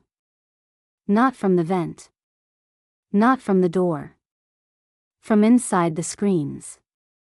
One of the monitors flickered on by itself. Static. Then a bedroom. My bedroom. But not the one I had left. This one was different in small ways that made it feel worse. The blanket on the bed was folded neatly at the foot. There were no clothes on the chair. The closet doors were all shut except one, and the bathroom light glowed under the door. Someone was standing just outside the frame of the camera. Waiting. The crying stopped. Then my own voice came from the speaker. Please don't make me do this again. I backed away until my shoulders hit the wall. The thing beside me made a low sound in its throat that might once have been a curse. On the monitor, my bedroom door slowly opened inward. And the figure standing outside it stepped into view. It was me. Again. But this version was not smiling. It looked terrified. Its hair was damp. There was a bruise blooming under one eye. And its left forearm, my forearm, was covered in fresh red scratches like it had been clawing at something inside the room. I stared at the monitor. The version of me on the screen stared back. Then it lifted one shaking hand and pointed behind me. I turned. The service room door was open. And standing in the doorway was Mr. Salazar. Or what had once been Mr. Salazar. He was wet from head to toe, his uniform clinging to him in dark patches. His hair hung in his face. His mouth was open just enough to show teeth that looked too white in the red emergency light. Behind him, in the corridor, were several more shapes moving in a slow, careful line. Tenants. Maybe. Or copies of them. All of them facing in. All of them watching. And all of them wearing that same practiced, patient smile. The thing beside me whispered, barely audible now. It found the room. Then the monitor behind me switched angles. And I saw the apartment door inside my own bedroom open wider from the inside, as if something had just decided to let itself out. The last thing I saw before my legs betrayed me was the apartment door on the monitor swinging wider from the inside, even though I was miles above it in the crawlspace under the roof. My heart slammed. The vent thing behind me hissed, a sound like metal scraping bone. "It's not here yet," it said. I wanted to argue. Wanted to tell it I could see the apartment door moving in real time. But I couldn't. My mind was already breaking apart under the realization that the building, and whatever lived inside it, was not bound by normal rules. I took a cautious step back, pressed my back against the far wall of the service room, and tried to make sense of it. The monitor flickered again. My bedroom. Same as before, but now the bed had shifted. The sheets were rumpled, as though someone had just lain there and gotten up. The closet door was closed. The light in the bathroom flickered. Then the floorboards creaked. Not in the monitor. Behind me. I whipped around. The vent thing was gone. Only the shadows remained, flickering in the red emergency glow. My stomach dropped. I knew it hadn't moved far. I could feel its presence, the way someone's weight bends the air in a small space. A scraping sound came from the vent panel above me. Then a whisper. "Don't look."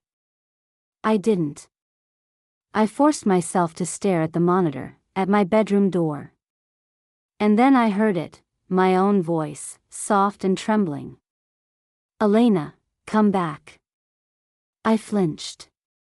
My hand shot to my mouth. The voice wasn't coming from the monitor. It was in the room with me. Something cold brushed my shoulder. I spun. Empty air. My breath hitched. Then the monitor shifted angle again. My bedroom. The bed now had a body on it. My body. Lying face down, trembling, shaking like it couldn't breathe. I could see every subtle movement. Every micro-twitch.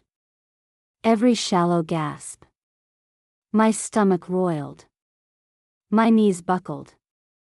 I wanted to scream, but my voice had gone. The thing beside me, or the vent thing, whatever it had become, appeared again, low and shadowed. Its face wrong, but not quite unreadable. Its hand pressed against my back. "It needs you awake," it said. I shook my head violently. No. I won't. Do it, it hissed. Or you'll be asleep forever. I looked back at the monitor. My copy was writhing slightly on the bed. Something about the way it moved, it was as if it were learning. Mimicking. Waiting for me to do something so it could copy it. And then I realized something worse. Something undeniable. It had been learning me all along. My sleeping habits. My routines. The way I muttered in my sleep. The way my fingers twitched. The way I turned over and the time it took me to open my eyes.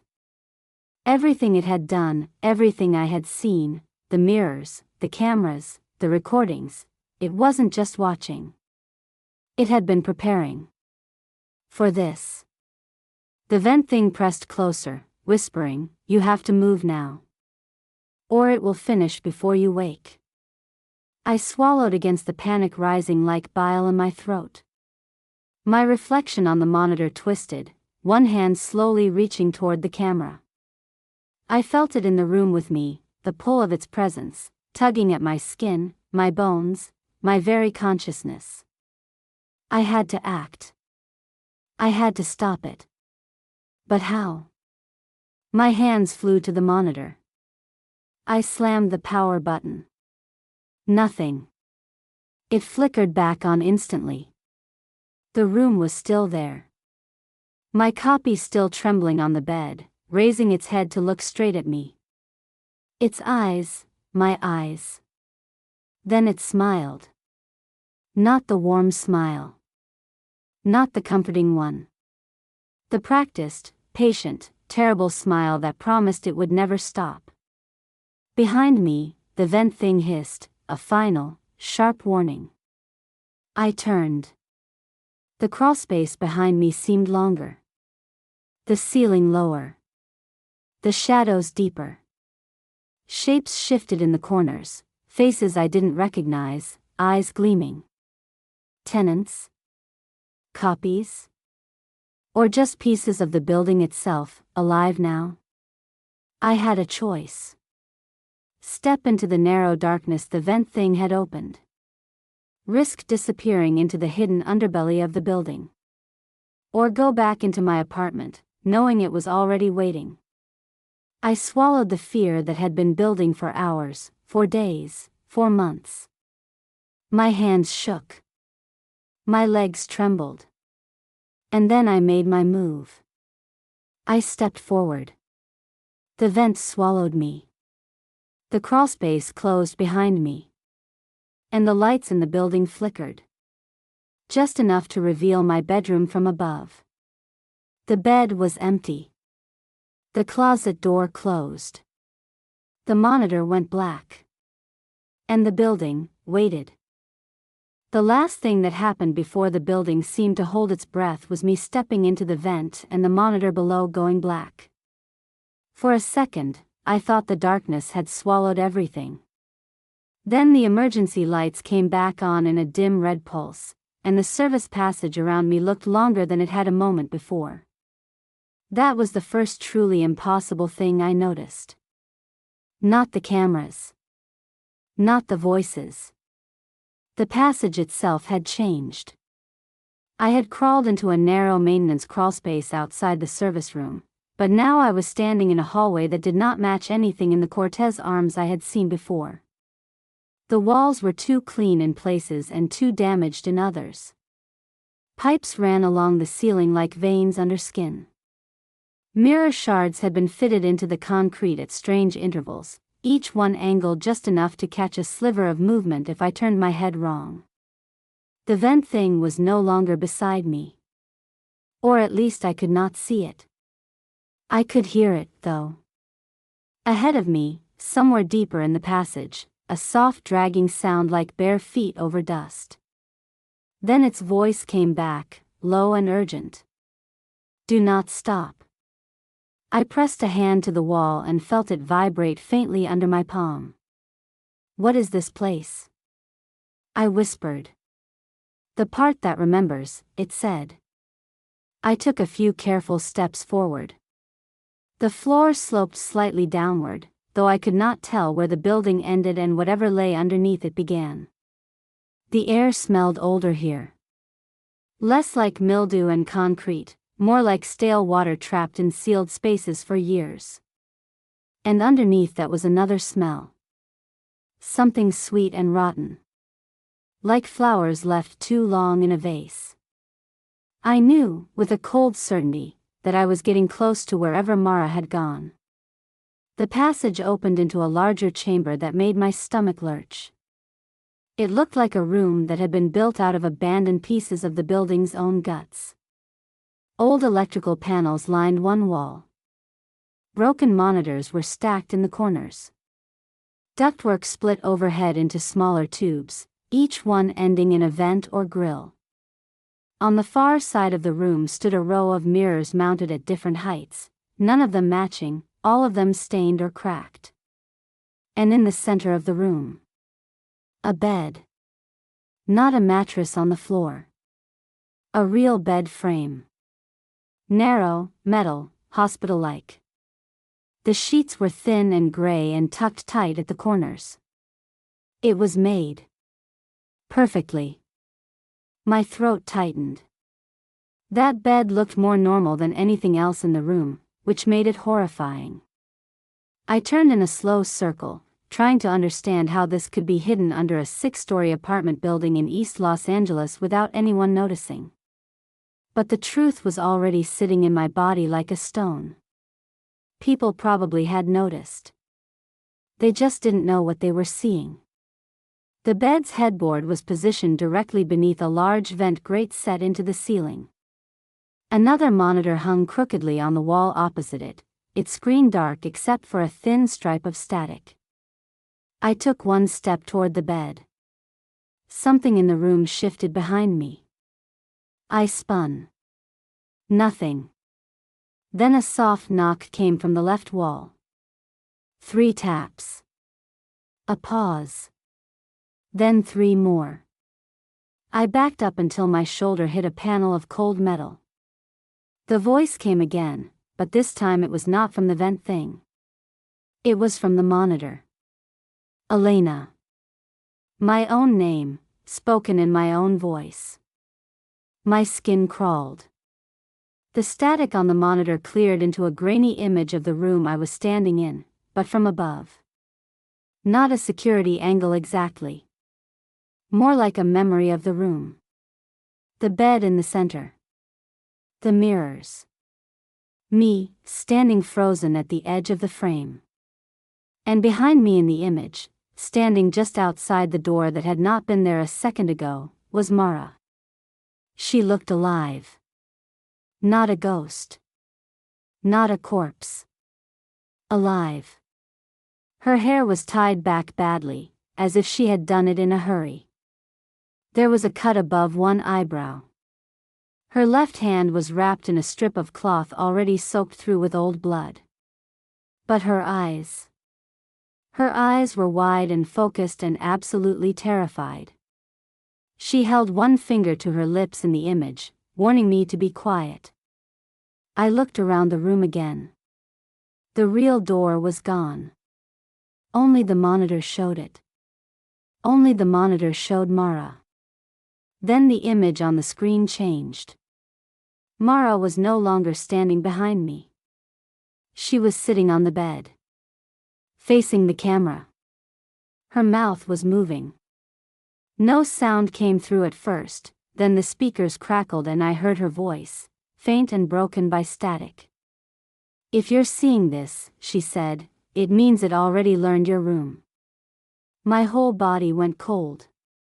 The image shook slightly, as if the camera had been moved. Mara stared past the lens for a second, then back again. I don't have much time, she said. I don't know how long it takes before they start using your voice, but once they do, stop trusting anything you hear in the walls. A metallic squeal echoed through the chamber behind me. I turned.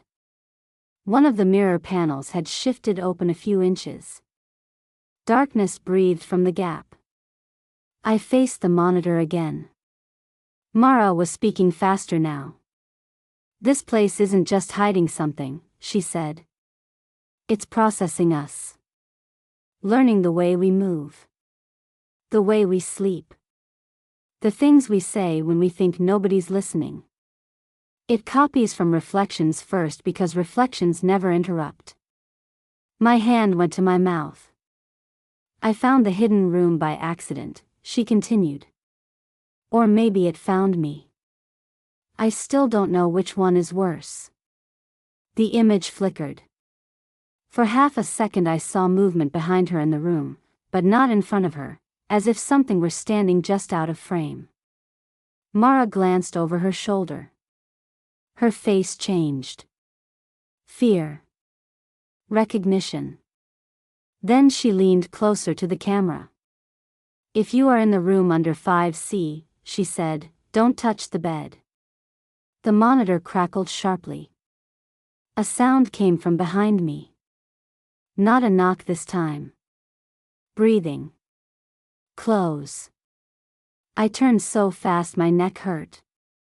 There was someone standing by the bed. Not fully there. More like a shape gathered out of the dark around it. Tall. Narrow. Still.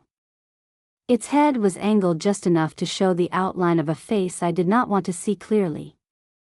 I backed away and nearly tripped over a cable snaking across the floor. The figure did not move. Then it lifted one hand and brushed the blanket on the bed. The fabric folded inward under the pressure of its fingers, like the mattress beneath had suddenly become soft as skin. I stumbled back another step. The figure on the monitor, Mara, was still talking, but now her voice sounded more strained. "That bed isn't furniture," she said. "It's part of the routine. It wants you to lie down. It wants you still long enough to finish learning the shape of you." The figure by the bed turned its head toward me. Slowly. I saw just enough of the face to know it was not the same thing I had seen on the roof. This one was older looking somehow. More settled into itself. Not a copy in progress. A copy that had completed. It smiled at me with a terrible familiarity, and I realized in horror that it wasn't using my face. It was using Mara's. My breath caught in my throat. The figure spoke in her voice. "Don't worry," it said. "It only hurts the first few times." I froze. The monitor showed Mara, still sitting in the bed, and for a second I thought the camera image was lagging. Then I saw it clearly. There were now two Maras. One on the screen. One in the room. Both looking at me. The one on the monitor shook her head sharply, eyes wide in warning. "Don't listen to that one," she said. The one in the room tilted her head, amused. The room seemed to tighten around me. The walls. The mirrors. The vents. Even the air. I could feel a tension gathering, like the building had turned its face toward me. I forced myself to speak. "Which one are you?" The Mara on the bed smiled sadly. "Neither of the ones you want." The one in the room took a slow step forward. I backed up until my shoulders hit the wall again. The monitor behind it flickered, and now Mara on the screen was standing instead of sitting. She was bleeding through the bandage on her hand. Her expression had hardened into something practical. "There's a rule," she said. "The thing in the walls can't fully take you until you give it a clean version. It needs your routine. Your sleep. Your reflection. Your voice. If it gets all of those, it can keep a copy while the original gets stored." A shiver crawled over my skin. "Stored where?" Mara's eyes flicked toward the ceiling vent above the bed. Then to the bed. Then back to me. The room. The figure in the room laughed softly. Not Mara's laugh. Something made to imitate one. The bed creaked once, though no one touched it. The sound came from above me then, inside the vent. Scrape. Drag. A hand slipped through the slats. Long fingers, pale and wet, curling around the metal edge.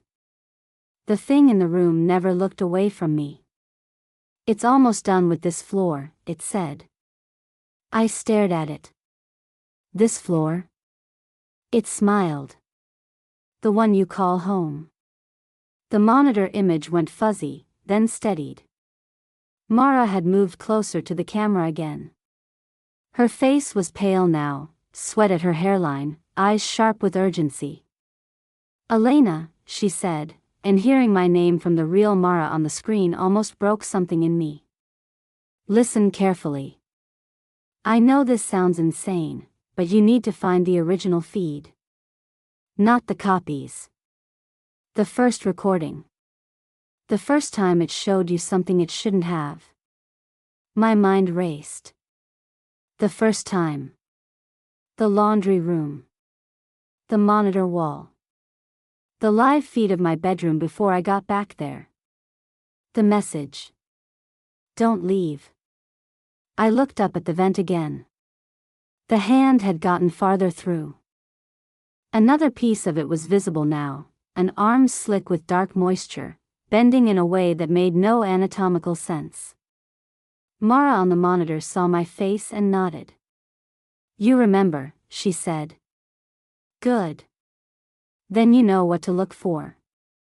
The figure in the room took another step toward me, and now I could hear something under its voice. Not breathing. A low electronic hum, like a speaker trying to hold a note. I looked at it and realized with a fresh wave of dread that it wasn't just another copy. It was a composite. Pieces of people the building had been watching too long. Mara's face. Mr. Salazar's voice. My habits. All of it arranged into something that could stand in one place and seem almost human from a distance. "That's what it makes," I whispered. Mara on the screen went still. Then she said, "Not makes. Grows." The hand in the vent opened wider. Something behind it shifted. The shape in the room turned toward the bed, and for the first time its smile faltered. It was looking at something beneath the blanket. My stomach clenched. The bed cover moved. Just slightly. As if something had shifted under it. The voice from the room became softer. Uneasy. "It's here," it said. Mara on the screen looked horrified. "No," she whispered. The blanket rose once at the center. Not like a body sitting up. Like something breathing under it. I took a step forward before I could stop myself. The shape in the room snapped its head toward me. "Don't." Too late. The blanket lifted again. And from beneath it came a hand. Not mine. Not Mara's. Small. Pale. Still. A child's hand. My mind rebelled against what I was seeing. The room went completely silent. The hand under the blanket curled once, as if feeling the air. Then, slowly, the rest of the shape beneath the bed cover began to rise. I backed away, horrified. Mara on the screen shouted, "Elena, don't let it wake up." "What is that?" I screamed. But I already knew the answer. It was the room. The thing the building kept. The thing it used to learn how people disappeared. The shape under the blanket sat up in one smooth motion. The room around me seemed to darken as it did, the mirrors catching slivers of movement that didn't match anything I could see directly. The blanket slipped from its head. And I saw my own face. Not the copy from the roof. Not the one wearing me in the apartment. This one was younger somehow, Blank. Expressionless. Eyes shut. A sleeping version. A stored version. Mara's voice on the screen broke into static as she yelled something I couldn't make out. The figure in the room, Mara's face, wrong and smiling, stepped back from the bed as if making room for it. Then the thing on the bed opened its eyes. And looked straight at me. It knew me. It knew everything about me. Before I could move, the vent above the bed exploded outward. The real vent thing slammed down from above with a sound like tearing sheet metal, landing hard on the floor beside the bed and driving a dark shape backward. The room erupted into chaos. The monitor flickered white. The lights strobed. The mirrors flashed with fragments of movement too fast to understand. I stumbled back, covering my head as the thing from the vent and the thing wearing Mara collided in the middle of the room. Their struggle was ugly and silent and fast. Limbs twisted. Hands clawed. Something glassy cracked with a sound like ice breaking under weight. The bed lurched sideways. The sleeping version of me on it disappeared under a storm of static as the monitor finally cut out. I screamed for no reason except that I had no other sound left in me. Then a hand grabbed my wrist. I jerked around, expecting the false Mara. It was the vent thing. Its face was torn now, one side scraped raw where something sharp had caught it. It looked at me with an urgency so human it made me feel sick. Now, it said. Before the room closes. I stared at the bed. At the broken monitor. At the flickering mirrors. And then I saw it. A seam in the back wall. A narrow doorway I had not noticed before because it had been hidden inside a reflection. The door was open just an inch. Blackness inside it. The vent thing followed my gaze and nodded once. That's the original passage, it said. Original to what? To her, it said. Then, before I could ask who it meant, a scream tore through the room. Not from the bed. Not from the room. From the ceiling above. It was Mr. Salazar's voice. Real this time. Raw with pain. Then another scream answered it. And another. From above us, through the building's bones, the Cortez arms began to wake all at once. Not the building. The thing inside it. And I understood, with sickening clarity, that whatever I found next would not be the end of the apartment. It would be the beginning of what lived beneath it. The last thing I remember before I ran was the building screaming. Not literally, but the walls, pipes, vents, mirrors, cables, were alive with sound. A low vibration in the floor, a high-pitched hum in the mirrors, a scraping in the vents.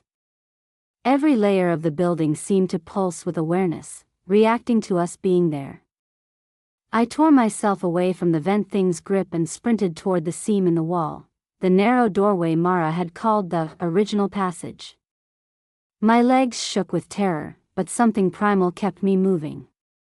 Behind me, the fight between the two shapes, the vent creature and the false Mara, exploded into metal groaning, glass shattering, and a wet, sucking sound that made my stomach lurch.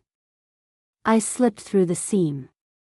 The space inside was impossibly tight, a narrow shaft lined with old electrical conduits, cables running along the ceiling like roots.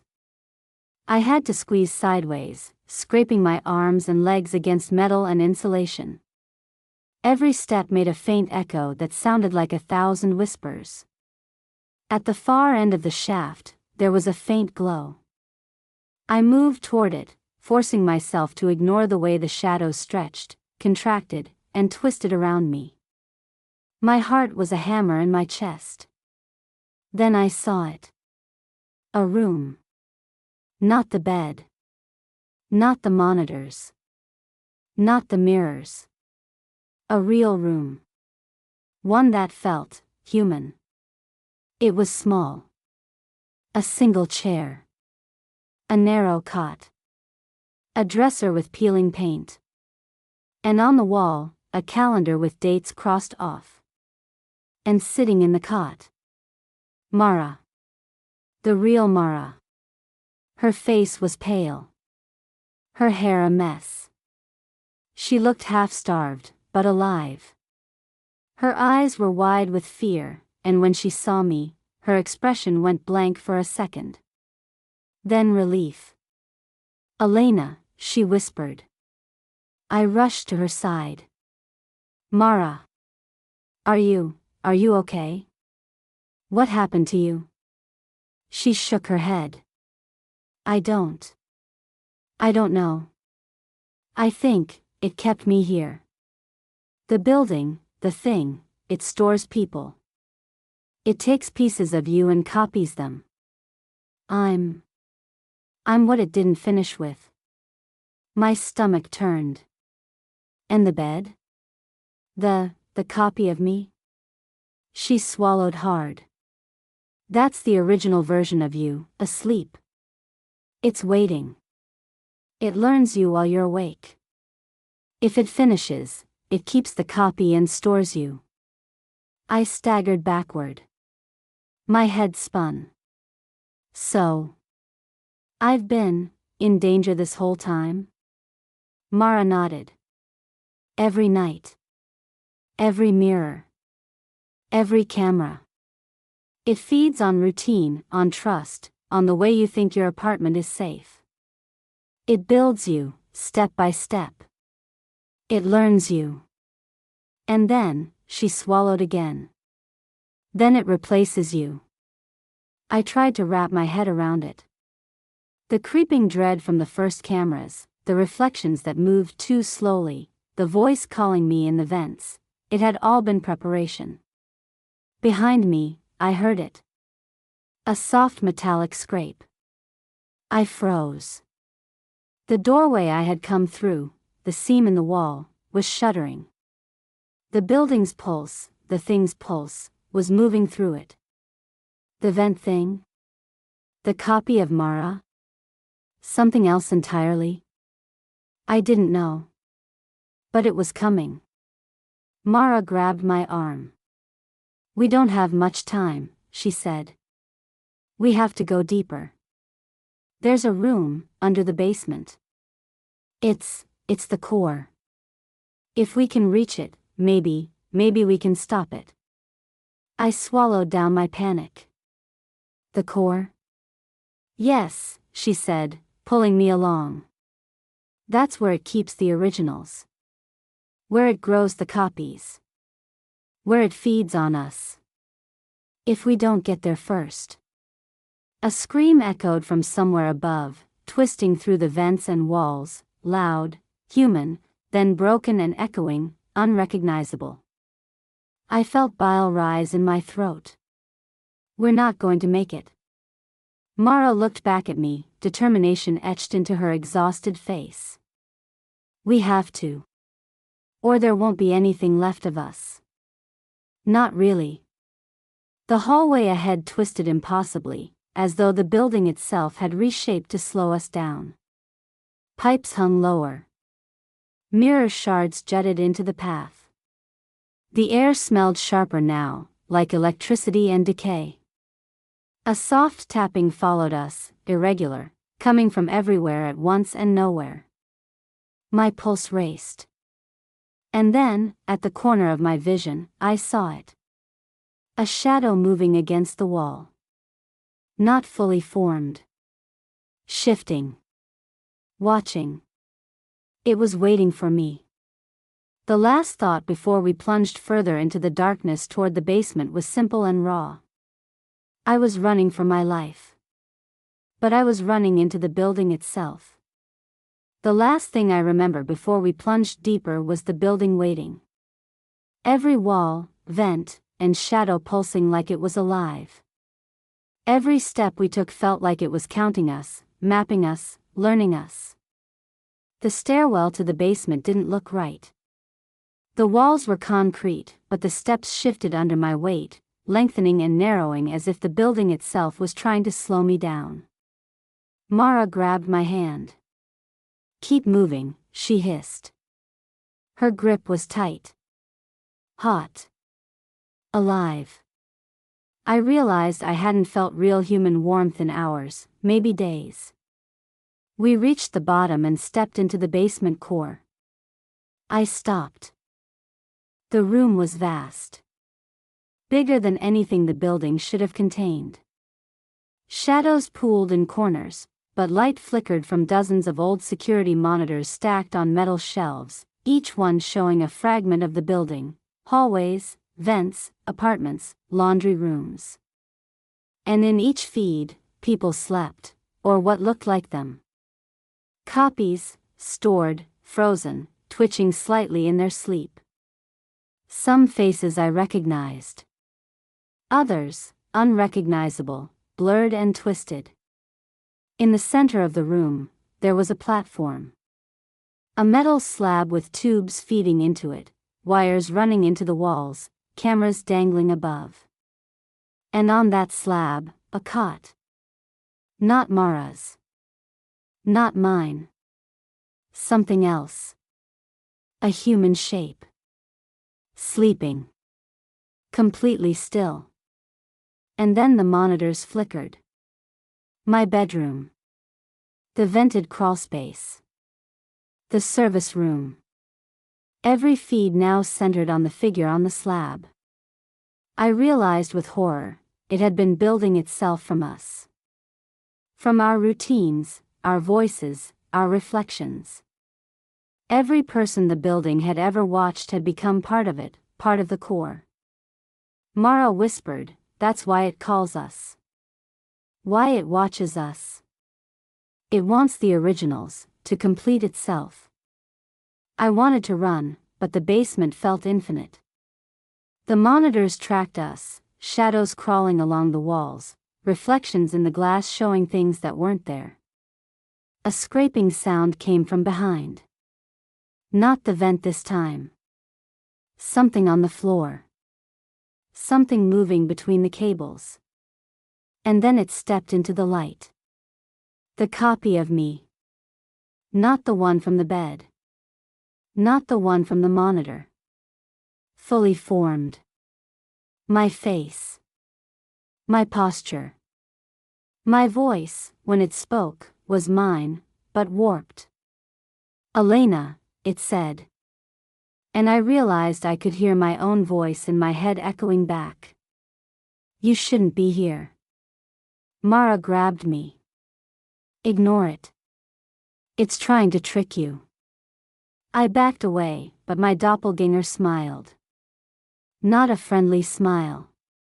The same terrible, patient smile from before. The kind that promised the end of everything familiar. "You don't understand," it said. "It's already in you. You sleep. You wake. You move. Every piece of you is here." I felt my body tremble. My mind screamed. Mara shouted, "We have to destroy the slab. Now." The platform was wired to everything: monitors, cameras, vents, cables disappearing into the walls. If we destroyed it, maybe we could break the connection. I grabbed a heavy metal pipe from the corner and swung it at the platform. Sparks flew. The monitors flickered violently. The doppelganger screamed, not a human scream, but a distorted echo of my own voice. The building shook. Shadows slammed against the walls. Mirrors cracked. The floorboards groaned. The platform began to tilt. The figure on it stirred.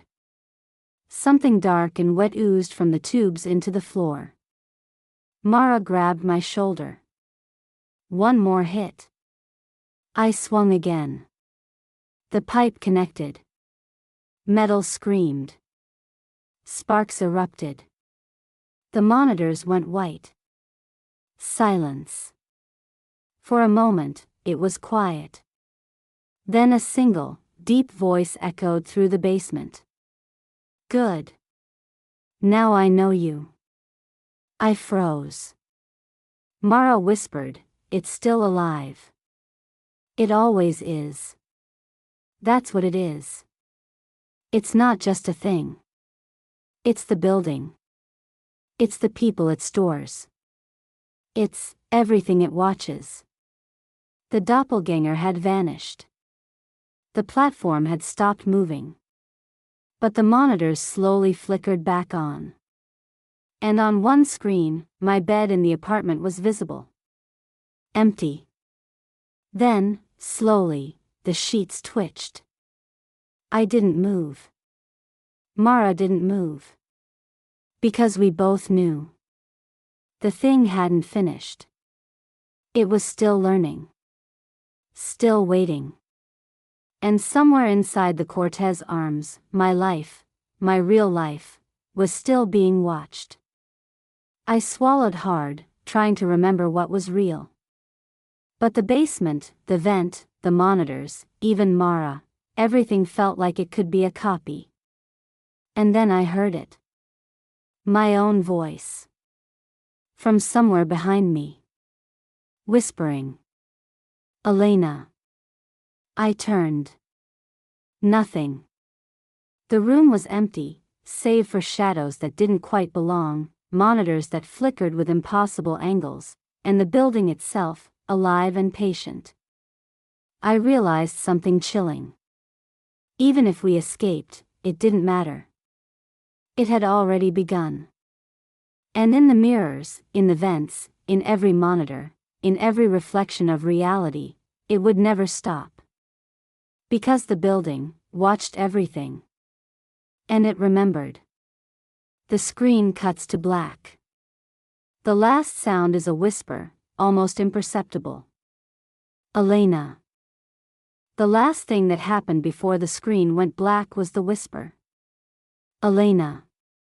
It came from somewhere behind me in the basement, soft enough that I almost convinced myself I had imagined it. Almost. The monitors had gone dark for one full second after the pipe strike, then several of them flickered back to life in staggered bursts. Not all at once. One by one. Like eyes opening. Mara grabbed my arm. "Don't look at the screens," she said. That was a mistake, because the second she said it, my eyes went straight to them. One of the monitors showed the basement from above. Empty. Another showed the laundry room. Another the lobby. Another my apartment door. Open. And in the apartment feed, the bed was made neatly, the lamp was on, and somebody was already lying there under the blanket. I could not tell if it was me. I could not tell if I wanted to know. The room behind us groaned. Deep in the walls, the building shifted with a long, wet sound like something enormous turning over in its sleep. Then the voice came again. Not a whisper this time. A full, calm sentence spoken through every monitor at once.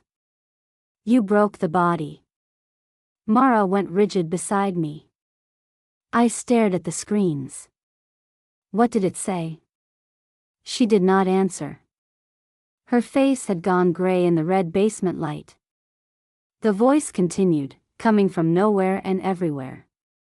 "But you're still inside me." The lights in the basement dimmed, then flared. The shadows on the walls began to move independently of the objects that cast them. A cable hanging from the ceiling twitched like a live thing. One of the monitors showed static, then a frame from my bedroom that I had not seen before, the inside of the closet. It was full of darkness. Not empty darkness. Occupied darkness. Something in the closet shifted, and the image cut out. Mara took a step backward. "Did you hear that?" I asked. She looked at me with an expression that I will never forget. Not fear. Not surprise. Recognition. "Yes," she said quietly. That's how it talks when it's no longer pretending. The basement door behind us slammed shut. I spun around, heart punching my ribs. There was no door handle visible anymore. Just a flat concrete wall where the entrance had been. That wasn't there a second ago, I said. No, Mara replied. It never is. The walls gave a soft creak, like pressure settling across old bones. Then, from somewhere beneath the floor, came a knock. 3 taps. A pause. 3 more. My stomach dropped. Mara looked down at the concrete. It's under the slab now. I stared at her. Under what slab? She pointed toward the center of the room. The metal platform we had hit earlier had sunk down nearly a foot into the floor, as if the building itself had swallowed the damage to keep the thing inside intact. Wires still hung from it, sparking weakly. The cot was gone. In its place was a square opening in the concrete. Black. Too black. A stairwell. Not a stairwell really. Something narrower. A throat. Hot air drifted up from it, smelling like wet plaster and old bleach. The monitors around us all switched at once. Every screen now showed a different apartment in the building. Different floors. Different angles. Different rooms. Some were empty. Some had people sleeping in them. Some showed people standing completely still in front of windows, facing outward, as if they had been placed there by someone who understood how humans were supposed to look from a distance. Then every screen changed again.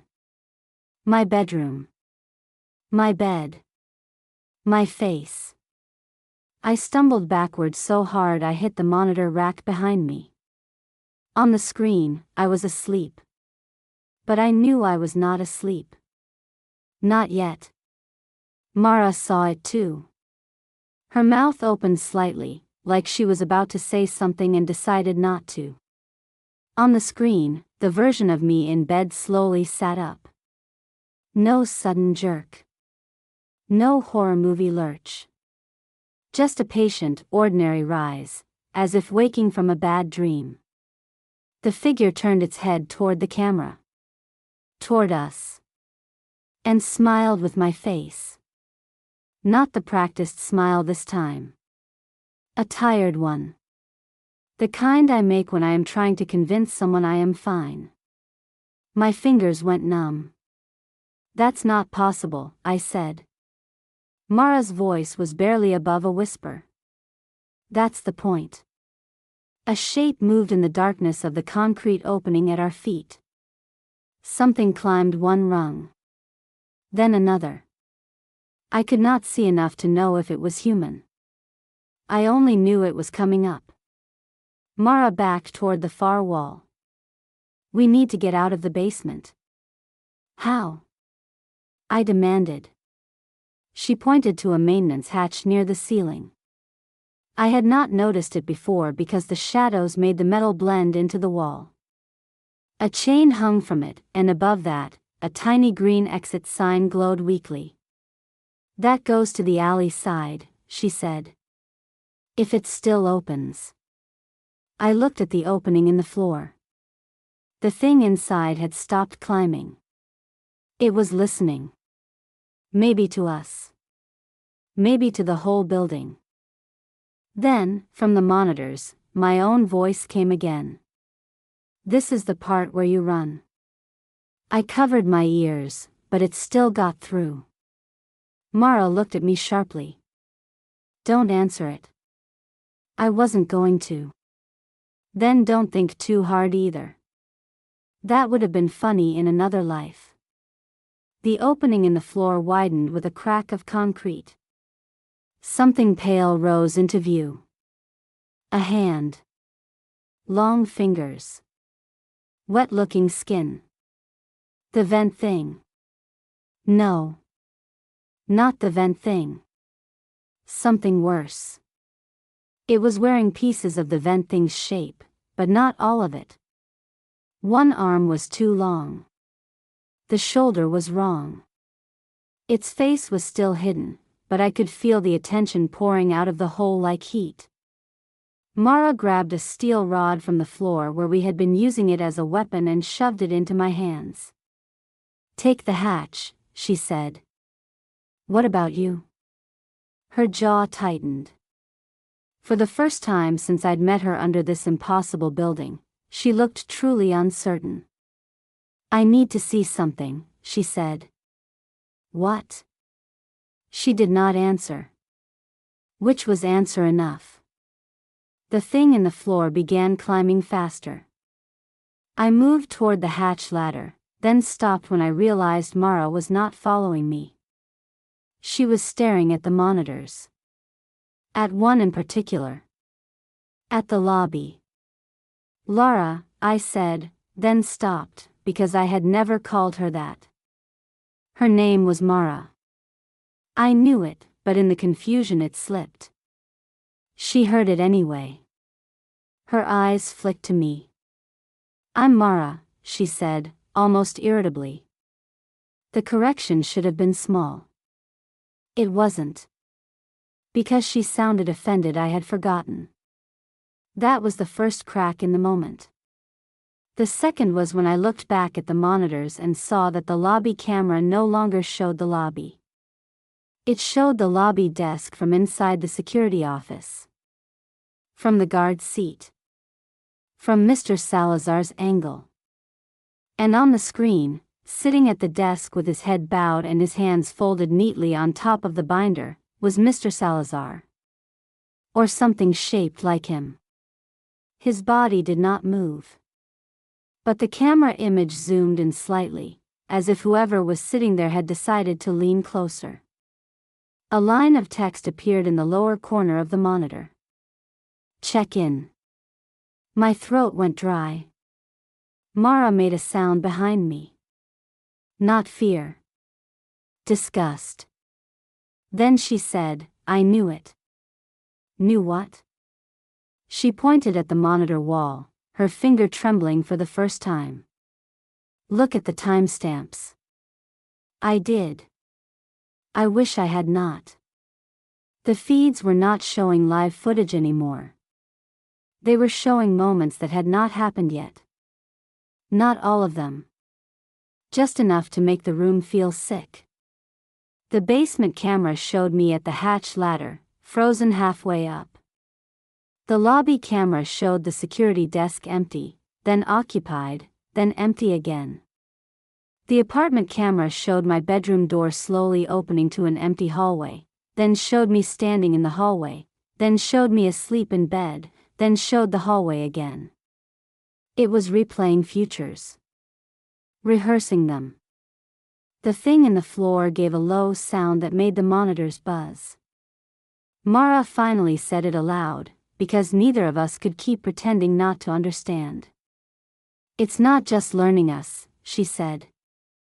"It's predicting us." My stomach twisted.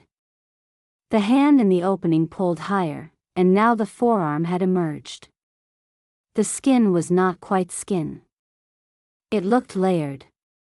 Like something built from impressions of skin. From memory of touch. The head started to rise. Mara suddenly crossed to the closest monitor and yanked the power cord out of the wall.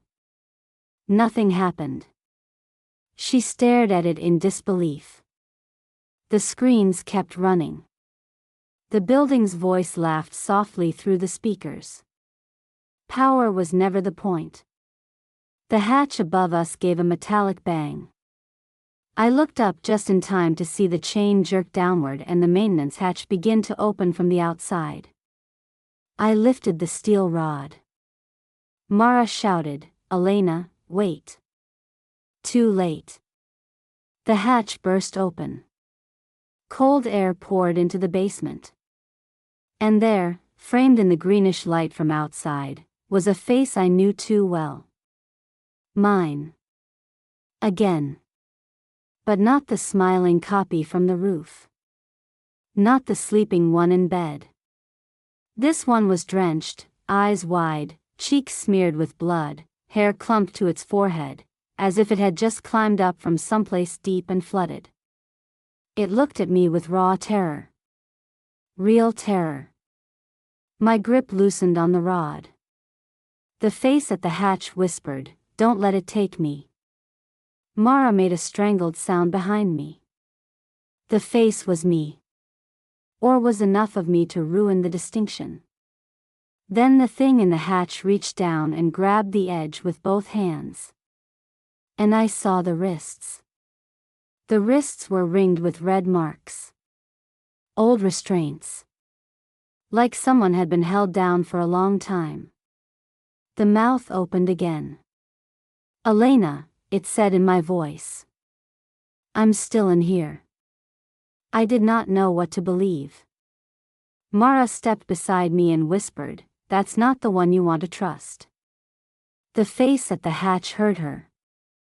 Its expression changed. Not anger. Despair. Then, very softly, it said, "I know." The monitors behind us clicked. Every screen in the basement went to the same image. The laundry room. The one from the beginning. The one where I had first seen myself sleeping. But now the camera angle had shifted slightly. There was a second body on the laundry room floor. A woman's body. Mara's. Or a version of her. Pale. Motionless. Mara stared at the screen, and I watched her realize what I had just realized. There had never been only one of her. There had been the one in the room. The one on the screen. The one beneath the building. The one who had made it out enough to warn me. Or one of them had. She turned to me slowly. And I saw the answer in her face before she spoke. "I don't know which one of me is left," she said. The thing in the hatch below us smiled with my mouth. "Now you understand," it said. The building shuddered. All at once, every monitor in the basement flashed bright white. The speakers blasted static loud enough to hurt. The floor under our feet vibrated with a deep, rising hum, as if some enormous mechanism hidden below the structure had just started turning. Then the voice came again, not from the monitors, not from the floor, but from everywhere the building had ever held a reflection. "Bring the originals home." The face in the hatch went still. Mara did something I did not expect.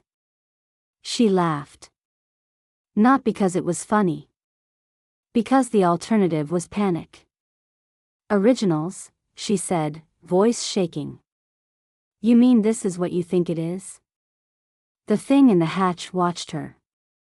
She stepped backward, then looked at me with a sudden, sharp urgency. "Elena," she said, "listen to me. Whatever comes next, do not let it get you into a room by yourself." "What?" "Not a bedroom. Not a bathroom. Not anything with a door it can close." The building's humming grew louder. The voice through the walls said, almost gently, "Too late." The floor beneath us split. Not all the way. A long crack opened across the basement concrete, then widened enough for a wash of air to rush up from below. And in that breath of air, I heard dozens of voices. Some crying. Some whispering. Some repeating the same words over and over in different tones. Names. Mine. Mara's. Mr. Salazar's. Others I did not know. The crack widened again. The monitors exploded in sparks. For one bright, violent second, I saw what lay beneath the building. Not a basement. Not a crawlspace. A chamber. Deep, round, and crowded with rooms inside rooms. Dozens of little spaces built into the walls like nests. Each one containing a bed. Each one containing someone asleep. Or something that looked asleep. The sight hit me with such force I nearly fell. Mara grabbed my shoulder and yanked me toward the hatch ladder. Go! I stared at the chamber below, at the nests in the walls, at the impossible architecture of trapped lives. And then I saw something that stopped my breath.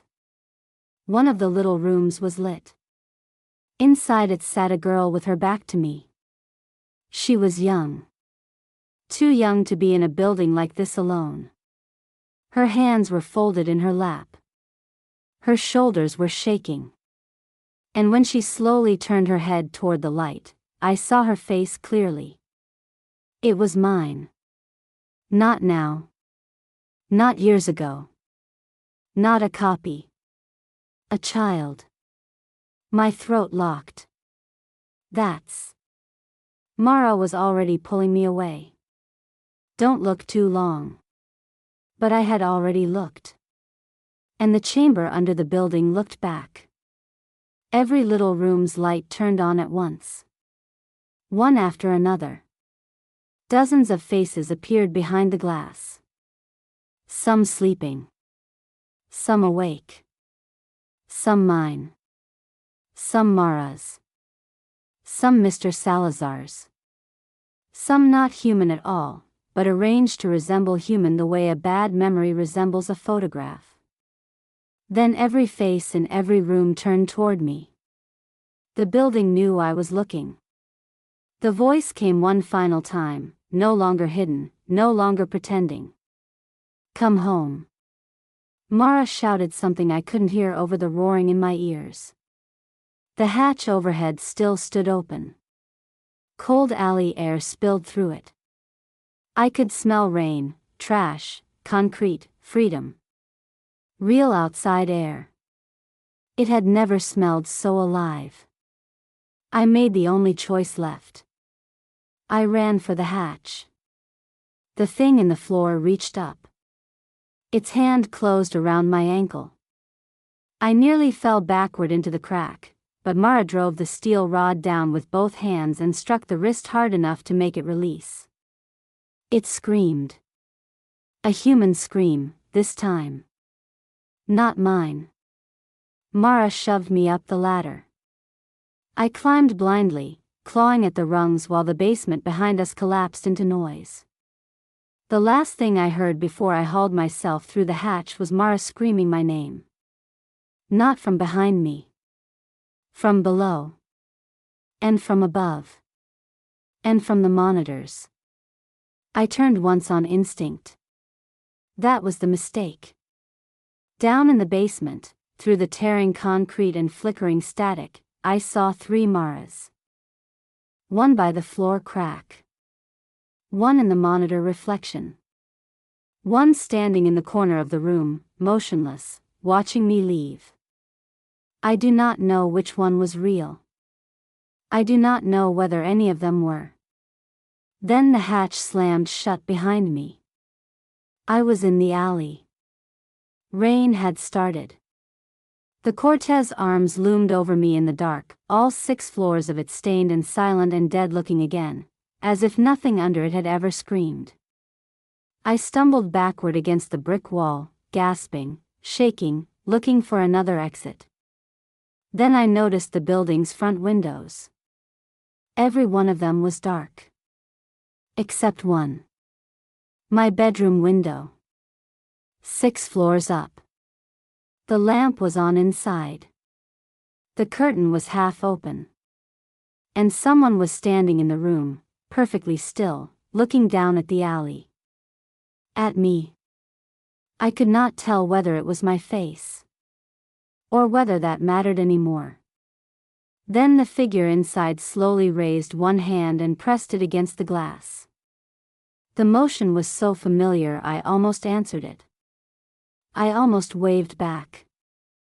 Instead I stood there in the rain, unable to breathe, as the bedroom light switched off.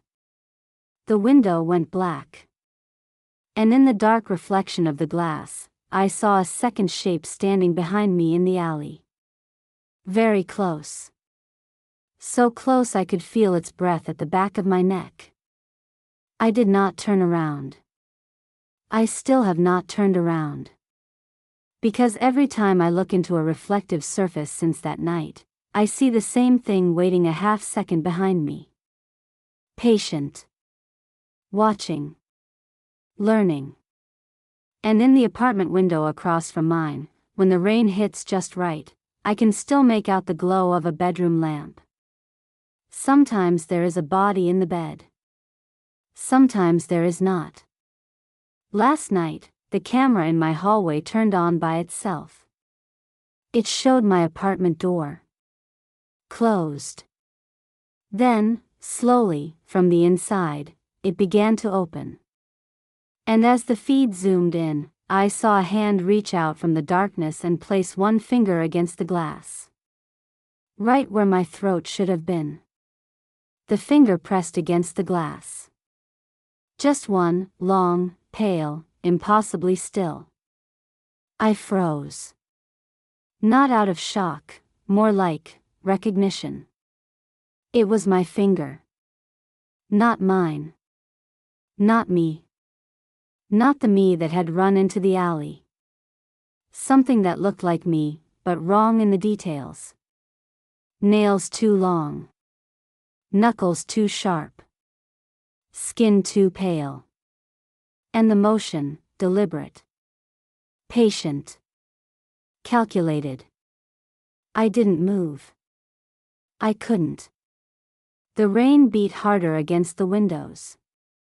The alley smelled of wet asphalt and decay, but under that smell, a metallic tang I didn't recognize. Blood? Something older? Something that had seeped into the concrete? The finger slowly traced a line down the glass. I recognized the gesture. I'd done it once, in a dream, years ago. A subconscious motion I hadn't thought about since I was a child. And yet here it was, mirrored perfectly, by something that was not me. I backed up. My reflection in the glass stared back. For a moment, I could have sworn it was smiling. But I wasn't smiling. I felt a cold rush along the back of my neck. Something breathed. Heavy. Wet. Not human. I didn't dare turn. From the apartment above, another window flicked open. Another room. Another lamp. Another silhouette. It was Mara's shape, but her posture was stiff, jerky, and she wasn't moving naturally. She raised one hand slowly, the same way the other figure had. And then a whisper came. Not through the speakers this time. Not through the monitors. Not through the air. Through my head. Come home. I fell backward onto the wet alley pavement. The rain soaked through my clothes instantly. I tasted metal in my mouth. Heart pounding. I couldn't tell if it was blood or fear or both. The alley was empty. Too quiet. Except for the drip of rain from the fire escape above. I tried to move. My legs were numb, frozen. My hands scraped against the bricks. Every reflective surface, the wet alley, the puddles, the windows, was full of movement I hadn't caused. And then I saw it. A shape in the alley. Not fully formed. Shifting. Folding in on itself. Not human, not entirely, but it had pieces of me and Mara and the others. It tilted its head in a way no human head should. And then it whispered again. You're late. I tried to scream. My voice caught. I couldn't. The building loomed behind me. Silent. Dead. Quiet. But I could feel it through the concrete beneath my hands. Through the walls of every apartment. Through the vents, the mirrors, the cameras I could not see. It was everywhere. The shape in the alley stepped closer. Its features shifted to match mine perfectly. Eyes, mouth, hair. I could see myself, me, reflected in it. And yet I knew it wasn't me. I tried to run. Every alleyway, every fire escape, every door I passed led me back here, to this spot. The building had folded the city around me. Or maybe it had never let me leave. The thing in the alley smiled with my face. We're all waiting. I stumbled back again. Rain soaked my eyes. My reflection in the puddle shifted on its own, my face grinning when I was terrified. I realized then that there was no escape. Not from the building. Not from the shapes. Not from myself. The last thing I remember before the alley swallowed me entirely. All the bedroom windows in the Cortez Arms flicked on at once. Every lamp. Every figure. Every reflection. They were looking at me. Patient. Learning. Waiting. And one of them, my own face, raised a hand in the exact same motion. Pressing one finger to the glass. Right where my throat should have been. The screen cuts to black. Only the sound of rain, tapping against glass. And a whisper. Come home, Elena. The rain had soaked through me, my clothes sticking to my skin, but I barely felt it. Every sense was focused on the alley, the building, the shapes that had followed me out, or maybe never left. I was alone. Or at least, that's what I told myself. The finger. I couldn't stop thinking about it. The one pressed to the bedroom glass. My finger. Not mine. Not real, but terrifyingly accurate. I stumbled backward, heart hammering. My reflection in the puddle shifted again. Grinning. Waiting. Patient. I tried to run down the alley, toward the street, toward anything resembling freedom. But every turn brought me back to the same spot. The same black rectangle of the alley where the building loomed above me like a god of concrete and decay. I realized then what Mara had meant when she said, "Don't go into a room by yourself." It wasn't just rooms inside the building. It was any space it could watch. Any reflective surface. Any camera. Any glass. Any puddle. It had traced me out into the city. It had folded the streets to keep me inside its reach. I leaned against the brick wall, shivering, trying to catch my breath. And then I noticed something I hadn't before, movement in the reflections. Not just mine in the puddles, but dozens of tiny shapes moving inside the windows of nearby buildings. All staring. Waiting.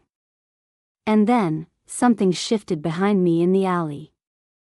A soft scrape on the wet pavement. Slow, deliberate.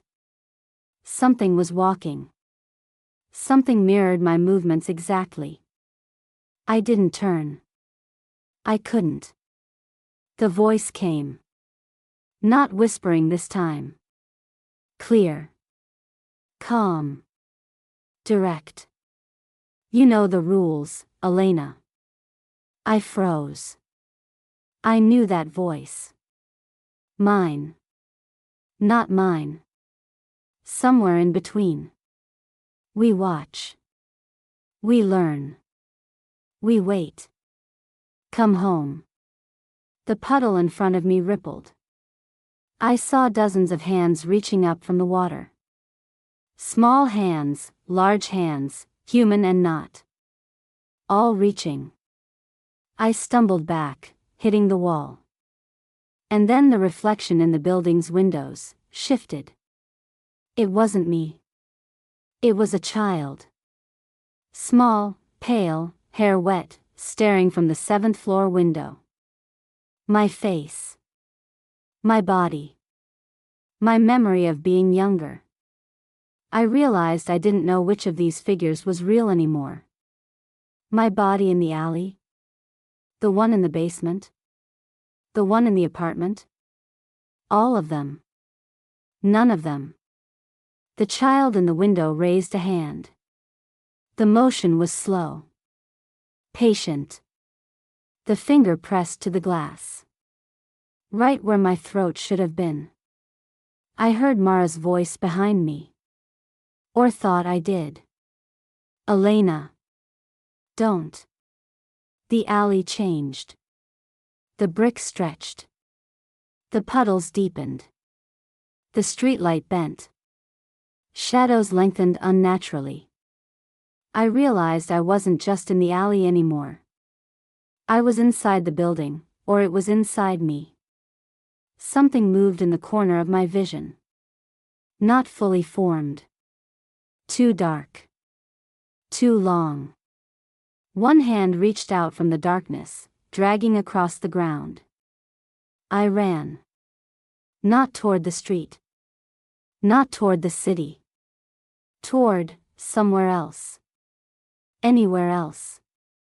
The puddles became mirrors, reflecting endless versions of me.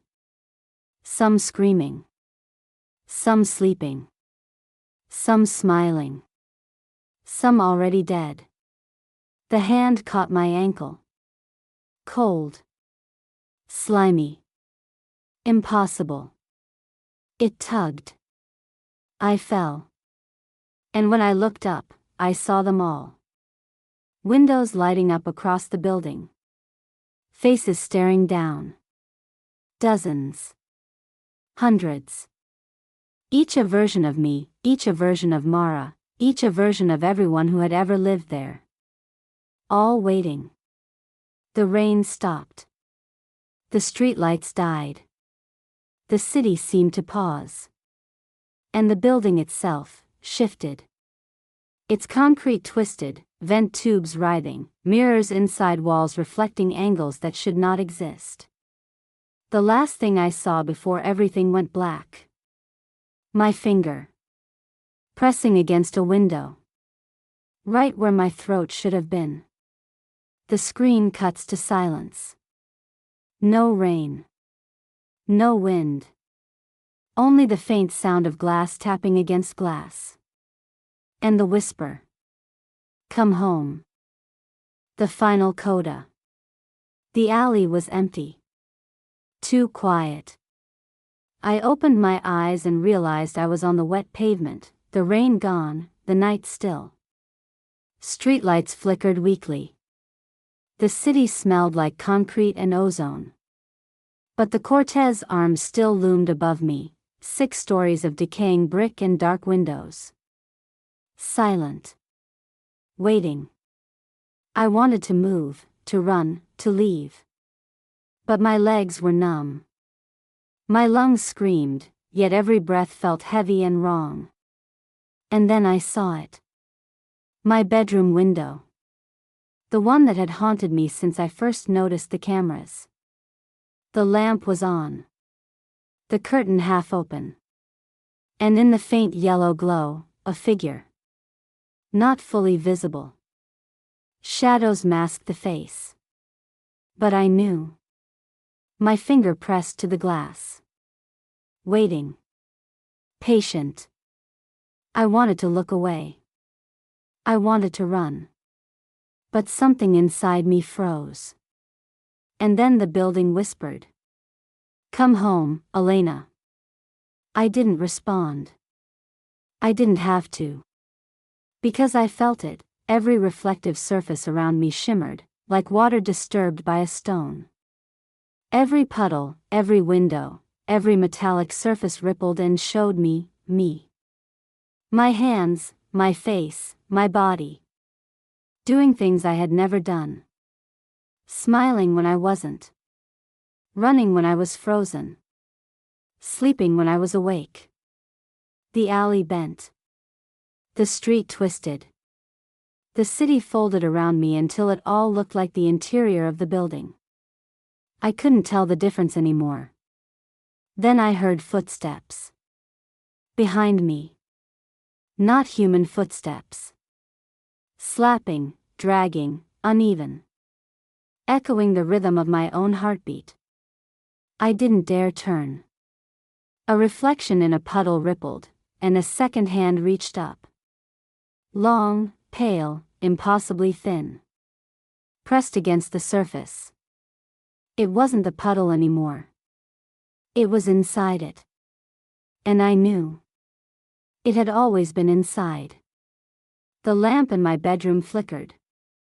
The curtains moved as if someone, or something, breathed on them. The shadow at the window shifted, leaning closer. I wanted to scream. My voice stuck. The rain returned. Soft. Drumming against windows, alley pavement, rooftops. It sounded like applause. Patient. Watching. Waiting. I realized then that escaping was meaningless. Running was meaningless. Hiding was meaningless. Every reflective surface, every window, every mirror, every camera was part of it. The Cortez Arms was alive. And it remembered everything. And maybe, just maybe, it was already inside me. I took a step backward. The reflection in the puddle followed exactly. Another step. Same. Another. I stopped. The shadow in my bedroom window mimicked me. Slowly. Patiently. Every motion identical. Then, just as suddenly, the lamp went out. The building went silent. The city went silent. The rain stopped. And I was alone. Or at least, that's what I told myself. I didn't move. I didn't breathe. I stared at the puddle at my feet. For one long moment, it was empty. Then a single finger pressed against the water's surface. And I knew. It was still there. Still waiting. Still learning. And somewhere, in the dark corridors and walls of the Cortez Arms, the lamps flickered back on. Another window opened. Another figure stood inside. Smiling. Patient. Familiar. Come home, Elena. I didn't answer. I couldn't. Because I knew the truth. There was no leaving. Not really. Not ever. End.